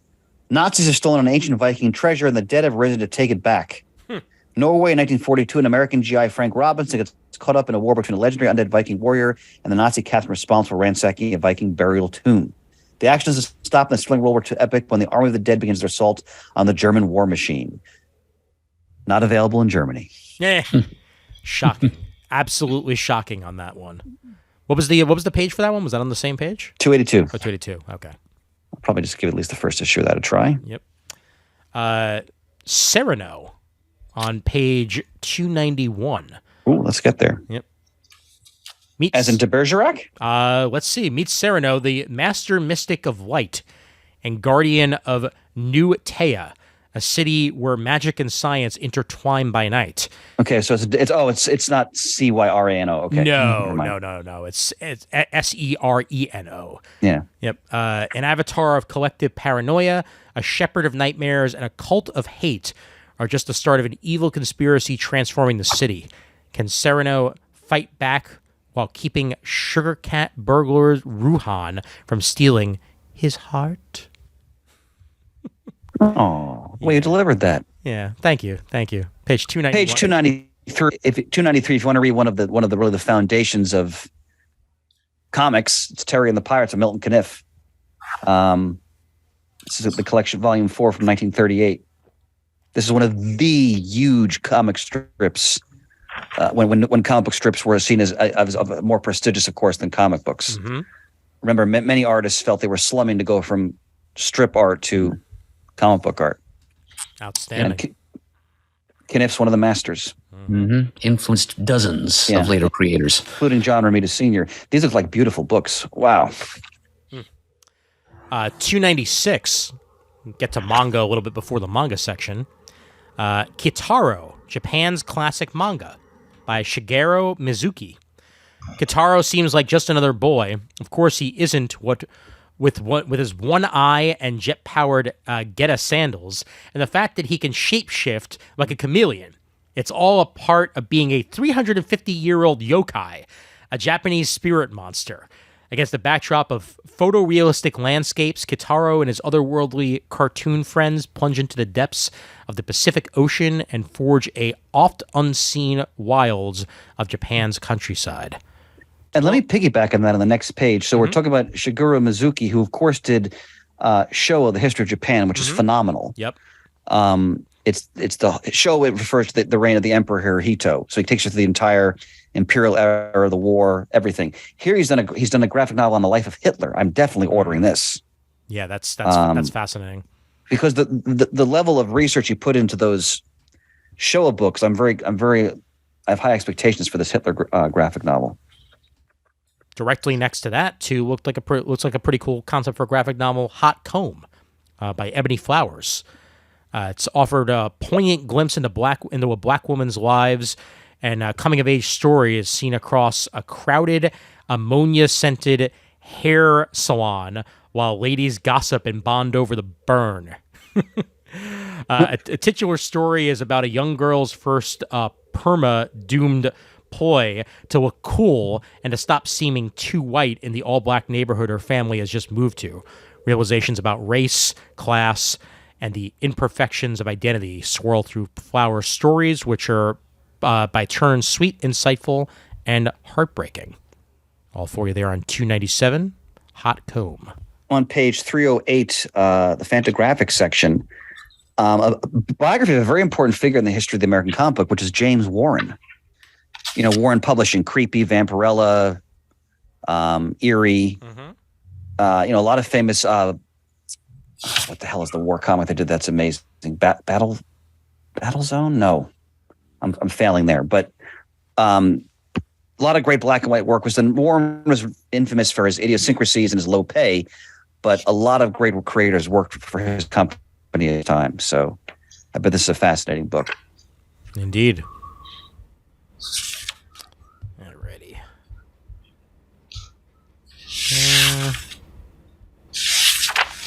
Page 311. Now Let Me Fly. Portrait of Eugene Bullard. Ronald Wimberly on the writing chores and Brom Revel on the artwork. From Ronald Wimberly, creator of the viral comic Lighten Up, comes a soaring graphic biography that casts new light on the first African-American fighter pilot. Fascinating. It's a beautiful cover. Yeah. Cover on the eve of World War I, Eugene Bullard was one of the small but growing number of African-American refugees living in France. At just 11 years old, Bullard had fled the dangers of the Jim Crow South, determined to find a place where a black man would be treated as a human being.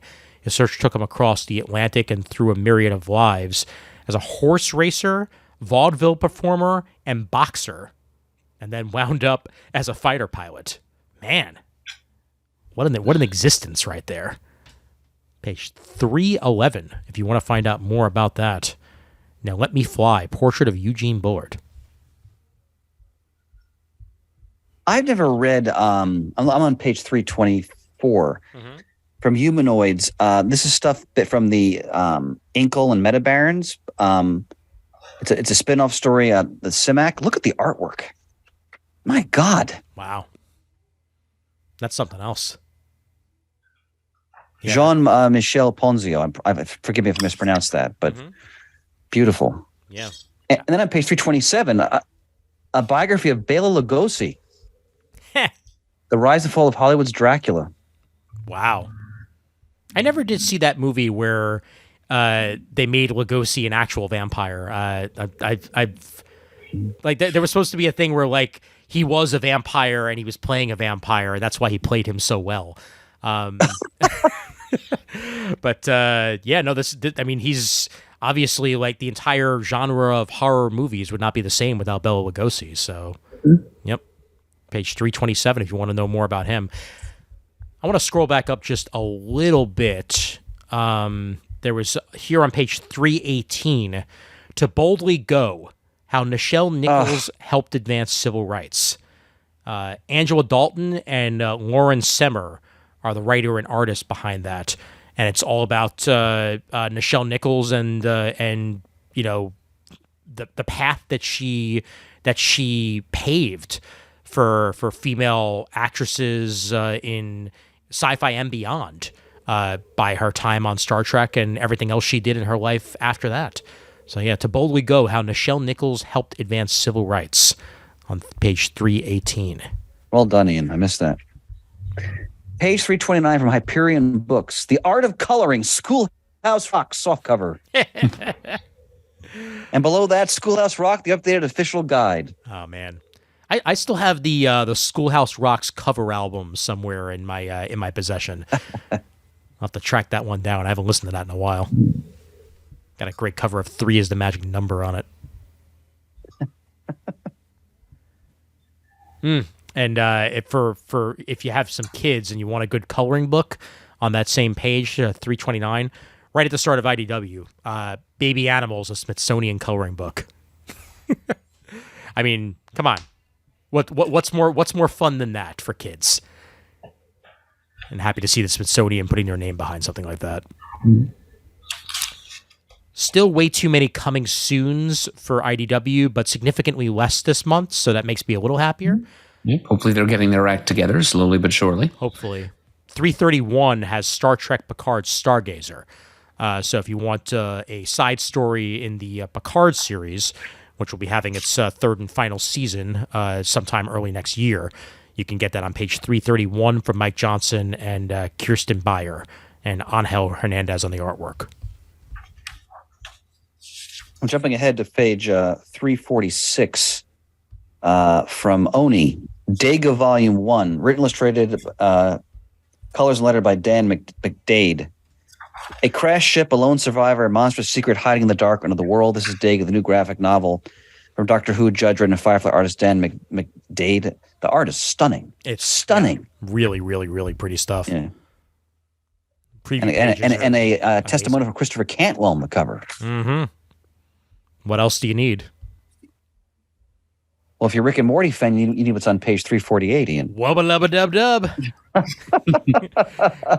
Restarting the series. They had ended it, and now it's back. Rick and Morty #1, written by Alex Firer, illustrated by Fred C. Stressing. That cover is awesome. A supremely intelligent madman and his teen sidekick scour the multiverse for the elements of the perfect world, a world of pure mathematics.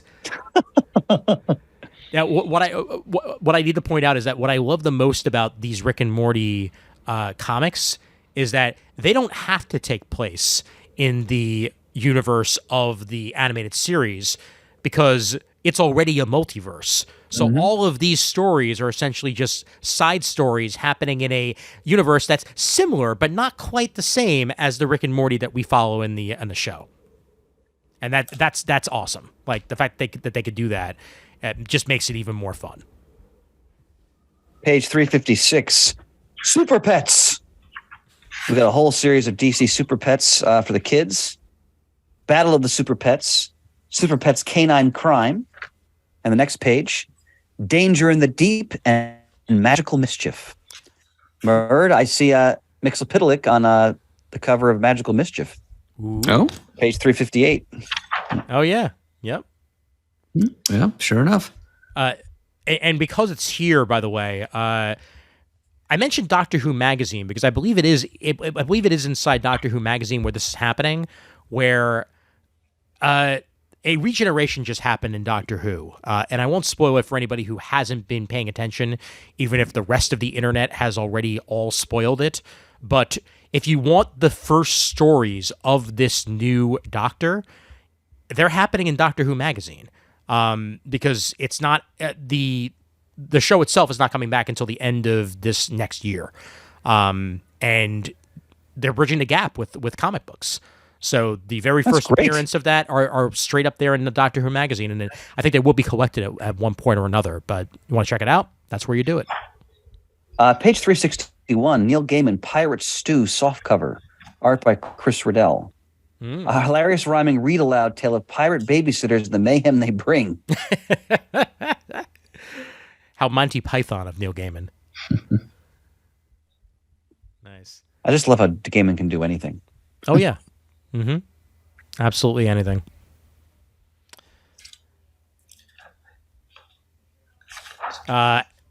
Page 362, The Ballad of Halo Jones Omnibus by Alan Moore and Kieran Gillen. Oh, wow. With Ian Gibson on the artwork and Barbara Nascenzo on the artwork chores as well. It's the ultimate edition of Alan Moore and Ian Gibson's feminist space opera. And it's featuring a new introduction by Kieran Gillen. And I've never read bonus this. content. Well, it's right there for you on Yeah, page I'm going to get 362. that. Yep. The Ballad of Halo Jones. Has Moore retired from writing comics, or Pretty much, yeah. Yeah. Yeah, he's retired from comics. He occasionally writes prose, but for the most part, he's done with comics.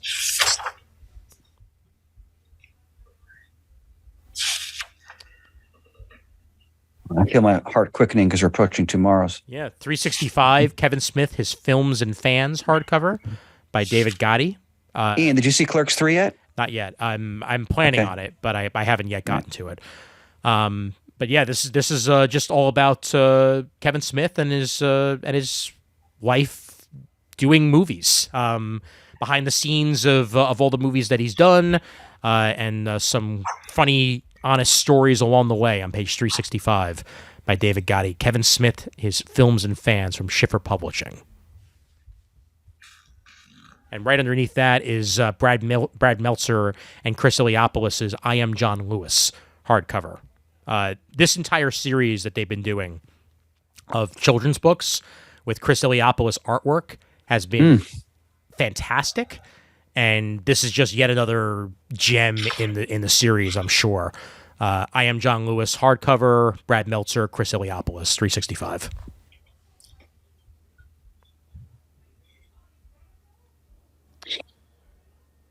All right, and we are getting close to tomorrow's. Do we have anything before tomorrow's? That's the question. I do not myself. Murd, how about it? Well, I believe we are clear to. Okay, here we go. We're I am honored, sir. We're pulling it in, and away. There we go. First of all, page 387, Alter Ego Collector's Item Classic softcover, collecting 3 issues that focus on Lee, Kirby, and Ditko. Issue 160. So the reprints, issue 160, the Ditko issue, Stanley issues 161, and Kirby's issue 170. I'm sure I have these. I don't care. I'm getting this because to have all these collected between 2 covers is going to be so much fun. And the next to that, back issue 142, Superboy's Bronze Age Adventures. Mm-hmm. Yep, it's just part of the super issue they're putting out here. So they're going to talk about Superboy in the Bronze Age. They're also going to take a look at the late 80s syndicated live-action Superboy TV show, featuring one of the 2 stars, Gerard Christopher, and his Lana, Stacey Hyduck, plus Super Goof, featuring Disney's Goofy in long underwear and a cape flying around fighting crime. Wow. Super Richie Rich, Super Dagwood, Super Mario Brothers, Frank Thorne's Far Out Green Super Cool, whatever that is, Super Fan, and more super stuff, featuring a Cockrum cover. I'm sorry, you said super stuff, and I could just hear in my head back when we had the advertisements for superhero stuff. It's where you go for your superhero stuff. We couldn't sink it. Those were the days. Yes. Yep. Also on that page, offer again the Jack Kirby Collector 78 Deluxe Edition, which goes heavily into his Silver Age history. Mm-hmm. That's great stuff there. And then the next page, stuff they've offered again, but there's such wonderful books. Don Heck, a work of art. This is on page 388, which I own, which is a wonderful retrospective on that. Very important early Marvel Silver Age artist career. Then the incredible Herb Trimpe, also in this book. This is also a great retrospective on the late, great Trimpe's career. Kirby and Lee's stuff set as a fascinating. They take you through the Lee Kirby history and the controversy, and it's all through quoted statements they made throughout that time. It's a really interesting take on the history between those 2 men. And of course, we talked just recently about the team up campaign, which is also wonderful. Yep, offered again. Tomorrow's offered again if you missed it the first time around. How about on that same page, 388, Into the Jungle, a boys' comic strip history of World War II by Jimmy Kugler and Michael Kugler. Near the end of World War II and after, a small-town Nebraska youth, Jimmy Kugler, drew some more than 100 double-sided sheets of comic strip stories. Over half of these 6-panel tales retold the Pacific War as fought by frogs and toads. Humanoid creatures brutally committed to a kill-or-be-killed struggle. Sounds fascinating. It sure does. Yeah. Into the Jungle, a boys' comic strip history of World War II in softcover form on 388. Meanwhile, Valiant is soliciting exactly 1 comic, and it is a re-solicit. Ooh, yeah. That's on page 390. So if any of you out there pre-ordered Cullen Bunn and Vicente Cifuentes' Book of Shadows #3, you'll have to reorder it. Okay. Well, it's not looking good for Valiant these days, I'm afraid. Yeah. I mean, there's... Yeah, right. Yeah, you're right, because it just goes straight to vault after that. I'm hoping that they're just dealing with the same paper shortages that other companies are, and that it's, essentially a quote-unquote month off to regroup. But yes, I agree, Murd. It's not a good look. I'm looking on page 393 in their trades offered again. Britannia, which Murd and I are both fans of.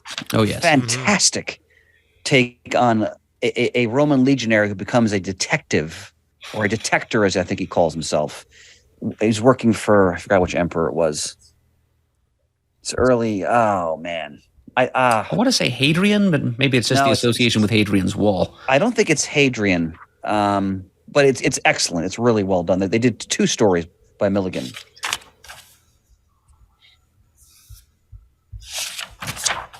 right. And anything before manga? No, I'm good. I can think of one thing to mention. Okay. It's at the end of the alphabet, Zlos Studios or Zelos Studios on page 413. It's a Blackula graphic novel. Nice. Oh, where's that, Murd? It's on page 413, written by Rodney Barnes of Philadelphia, I do believe, and art by Jason Sean Alexander. So not George Costanza. It's a different, similarly named individual. But yes, it's a Blackula unleashed in Los Angeles. Nice. Right next to that, by the way, Z2 Comics. I saw a bunch of their stuff at New York Comic Con. They have some excellent biographical works of artists, musicians in particular.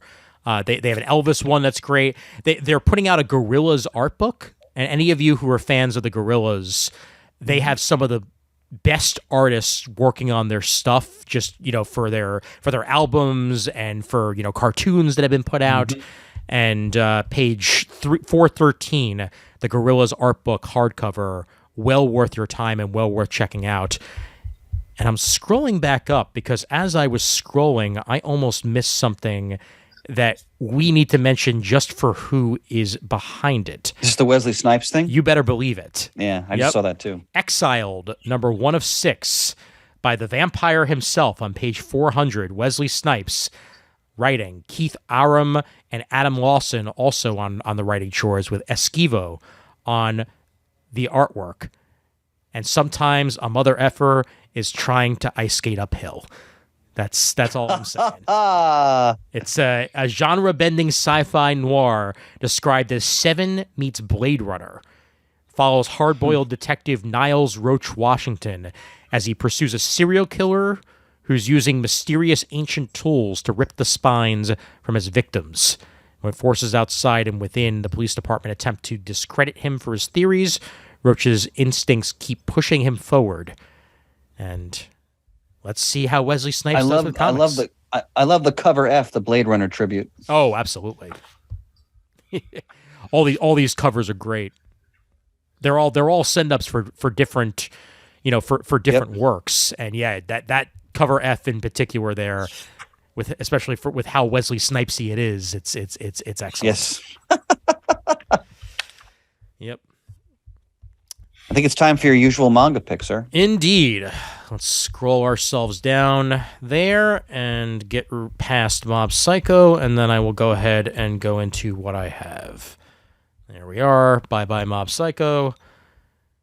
Let's start off with witness the origins of Chainsaw Man mastermind Tatsuki Fujimoto in Before Chainsaw Man 17 through 21. See where it all began for the mad genius who created Chainsaw Man. Chainsaw Man is the biggest anime and manga around right now. It is quite literally a story of a man with a chainsaw for a head. The short story manga collection features Tatsuki Fujimoto's earliest work. It's rough, it's raw, and it's pure Tatsuki Fujimoto on page 423. 2 standalone anthology works in the 17 through 21 there. Check those out if you would like. And now my search for the most Japanese of titles possible. A note that if any New York listeners will be at Anime NYC this weekend, I will be as well. So if you happen to see me, stop me and say hello, and I will say hello back. So Anime NYC at Jacob Javits Center on the 18th, 19th, and 20th. And if you ask him, Troops, he will probably deliver a bad joke for you. I will try my best. I will keep at least 2 or 3 of them in the holster just to be on the safe side. Let's go to 436 and Tezcatlipoca. I shouldn't have even tried to say it, but I tried to anyway. You did a pretty fair job. There we go. Kiwamu Sato on the artwork and writing chores. In the wake of a brutal war with a rival cartel, a certain drug lord flees Mexico, and ends up halfway around the world, where he runs into a Japanese organ broker doing business in Jakarta. After their fateful meeting, the two of them travel to Japan in order to establish a new business in the organ trade. There, the former cartel leader takes a young, lonely boy under his wing. These three lives gradually become inextricably entangled in a web of crime, violence, and human flesh. With a nice Chianti. Oh, God. Page 436. If you're into some crime and you're into some body horror, this will probably be for you. Probably not for Murd, because I said Not for body Murd. horror, but either way, 436 for that one. Mutilation I can handle. Transformations, not so much. Fair enough. It does appear to be more mutilation than transformation. Good point. And I think, gents, that's going to shoot my bolt there. I got one more thing to mention because so if you go to page 470 and 471, first of all, if you're a He-Man fan, they got a slew of great T-shirts.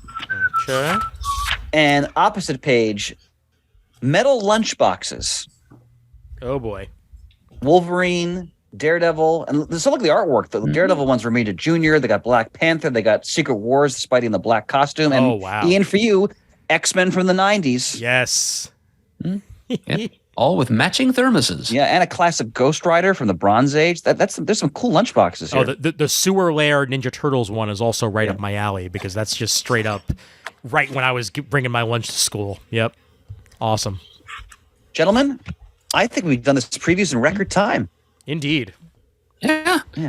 Except I had a couple of things from the merch side of the cabinet. Ah, yes. Okay. By all means. We now return to I sharing. don't know how I got into this habit, but last few months I've found a couple of token things to mention. Okay, on page M13 on the back on the swag side. Okay. Oh, I did end instead of down. Oh, look at that. Now I got to scroll back. Hold on. You said M13? Okay. M13. M13, one more up. Vada boom. Oh my God. Great pick, Murd. Mini-Mates figs from the 1980s Dungeons and Dragons animated series. Wow. Classic of CBS's Saturday morning lineup. There they are. You got Sheila, Diana, Eric, Presto, Little Uni, Bobby the Barbarian. That's right. How many seasons did that show have?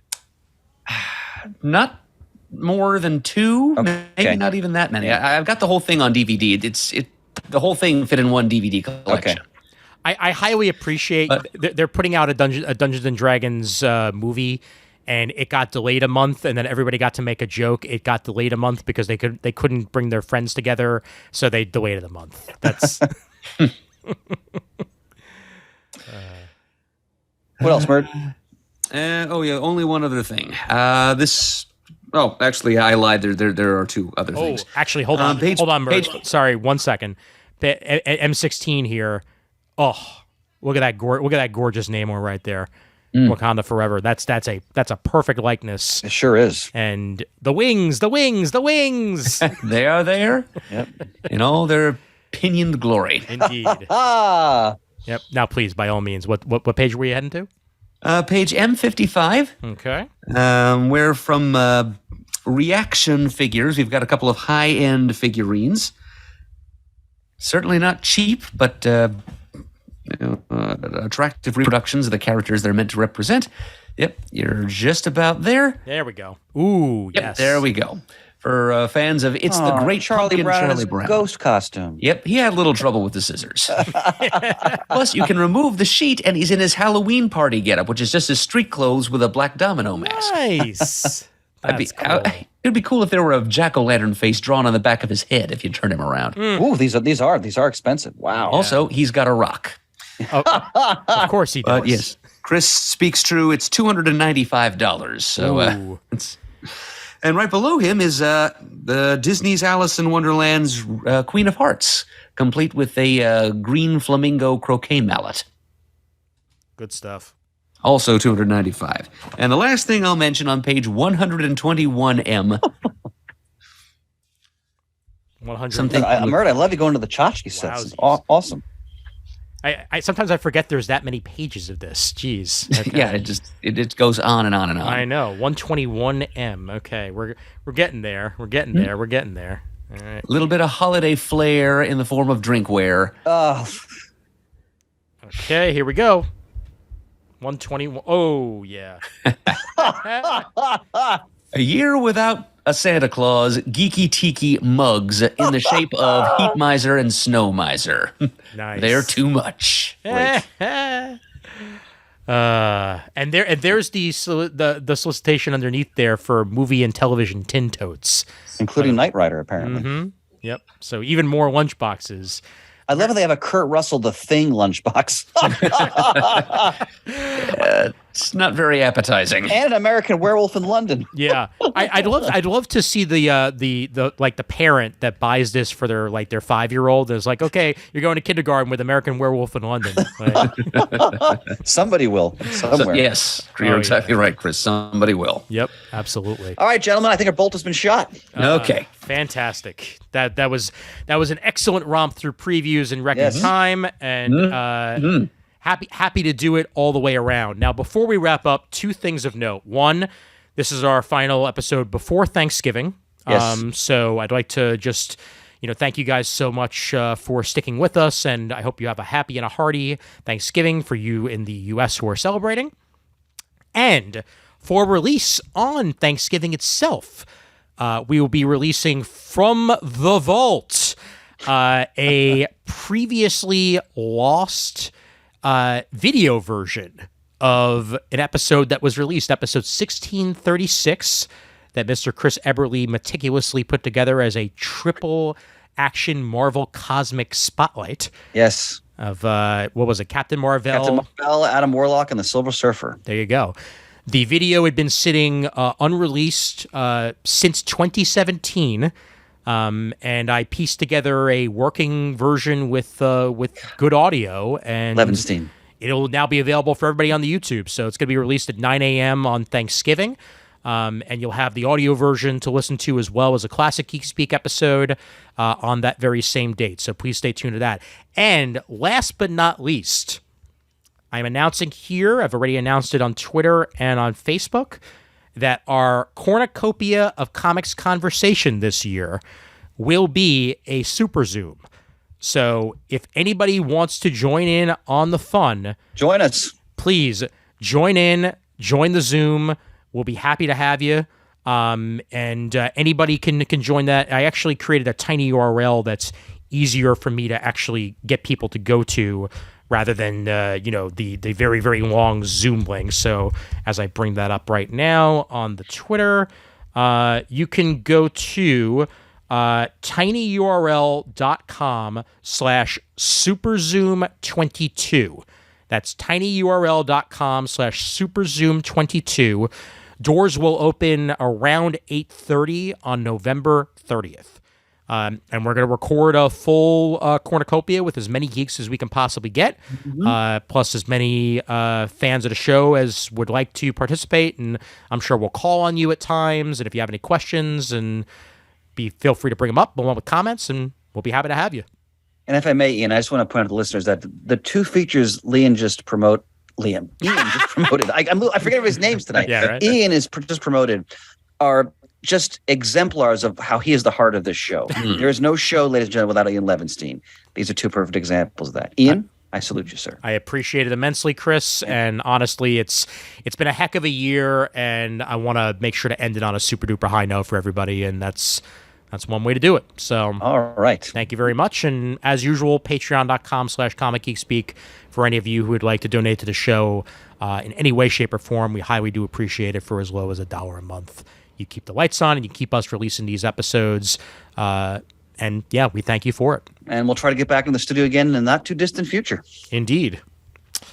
By the way, I should point out, a lot of people, I want to thank listeners, there was a thread on the Facebook page where people are throwing out spotlight suggestions. Yes. Yes. And there's some really good ones. And there's a couple that I'm like, I think I might do that one. I'm not going to say which I'm going to choose, but there's 1 or 2 that struck me interest. Now, there's a couple that people asked for that actually already exist. Someone asked for the Larry Hammond G.I. Joe. We did that. We did it. We did a spotlight on Marvel G.I. Joe many years ago with Matt. And then someone asked about, I think, Marvel Star Wars. We did that one too, several years ago also. So I don't know that the number's in front of me, but those are 2 we did do. But there's a lot of good suggestions, and 1 or 2 in particular just really piqued my attention. Well, I'll go through the thread, and anything that that was already mentioned, I can certainly link to the episodes so that people are aware of them and they can check them out as well. But yeah, it's great for you guys to throw out suggestions there, and please, absolutely. feel free at any time to throw out suggestions on episodes that you may want us to cover, and maybe like top fives we haven't thought of is always a great suggestion. Yes, please, absolutely, yep. So, in fact, actually, yeah, that would be great because, yeah, we definitely need to do some more top fives in the next few months. And yeah, the more you can think of, the easier for us to do things. So there we go. Thank you guys muchly. Thank you. Murd, are you ready to be Shane? I'm ready and raring to go. Okay, excellent. Let's get that music up and running. And here we go. If you'd like to send us an email, our address is comicgeekspeak@gmail.com. If you'd like to leave a voicemail, you can call 267-702-6642. Your voice will be recorded at the CGS studio and heard and possibly even played on the air, depending on the nature of the message. Our Facebook page is the Comic Geek Speak Super Group. You can go and join the group there, join the discussion about various episodes of the show, and also participate in threads like the aforementioned Spotlight suggestion and Top 5 suggestion.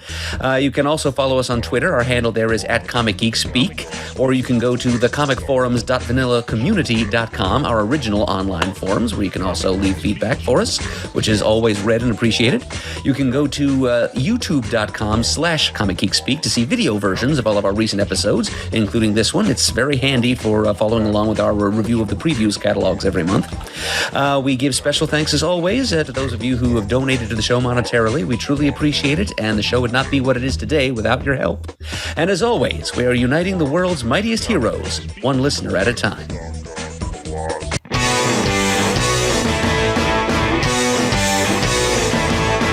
got it on Wednesday, and you was psyched about it, going to the volume up. These guys will talk about it, everything the geeks love. From cakes to laser beams, opinions like the seasons, on everything you read in comics, movies, games, toys, artists, come!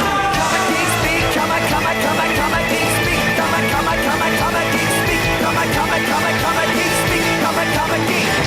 Uniting the world's mightiest heroes, this is...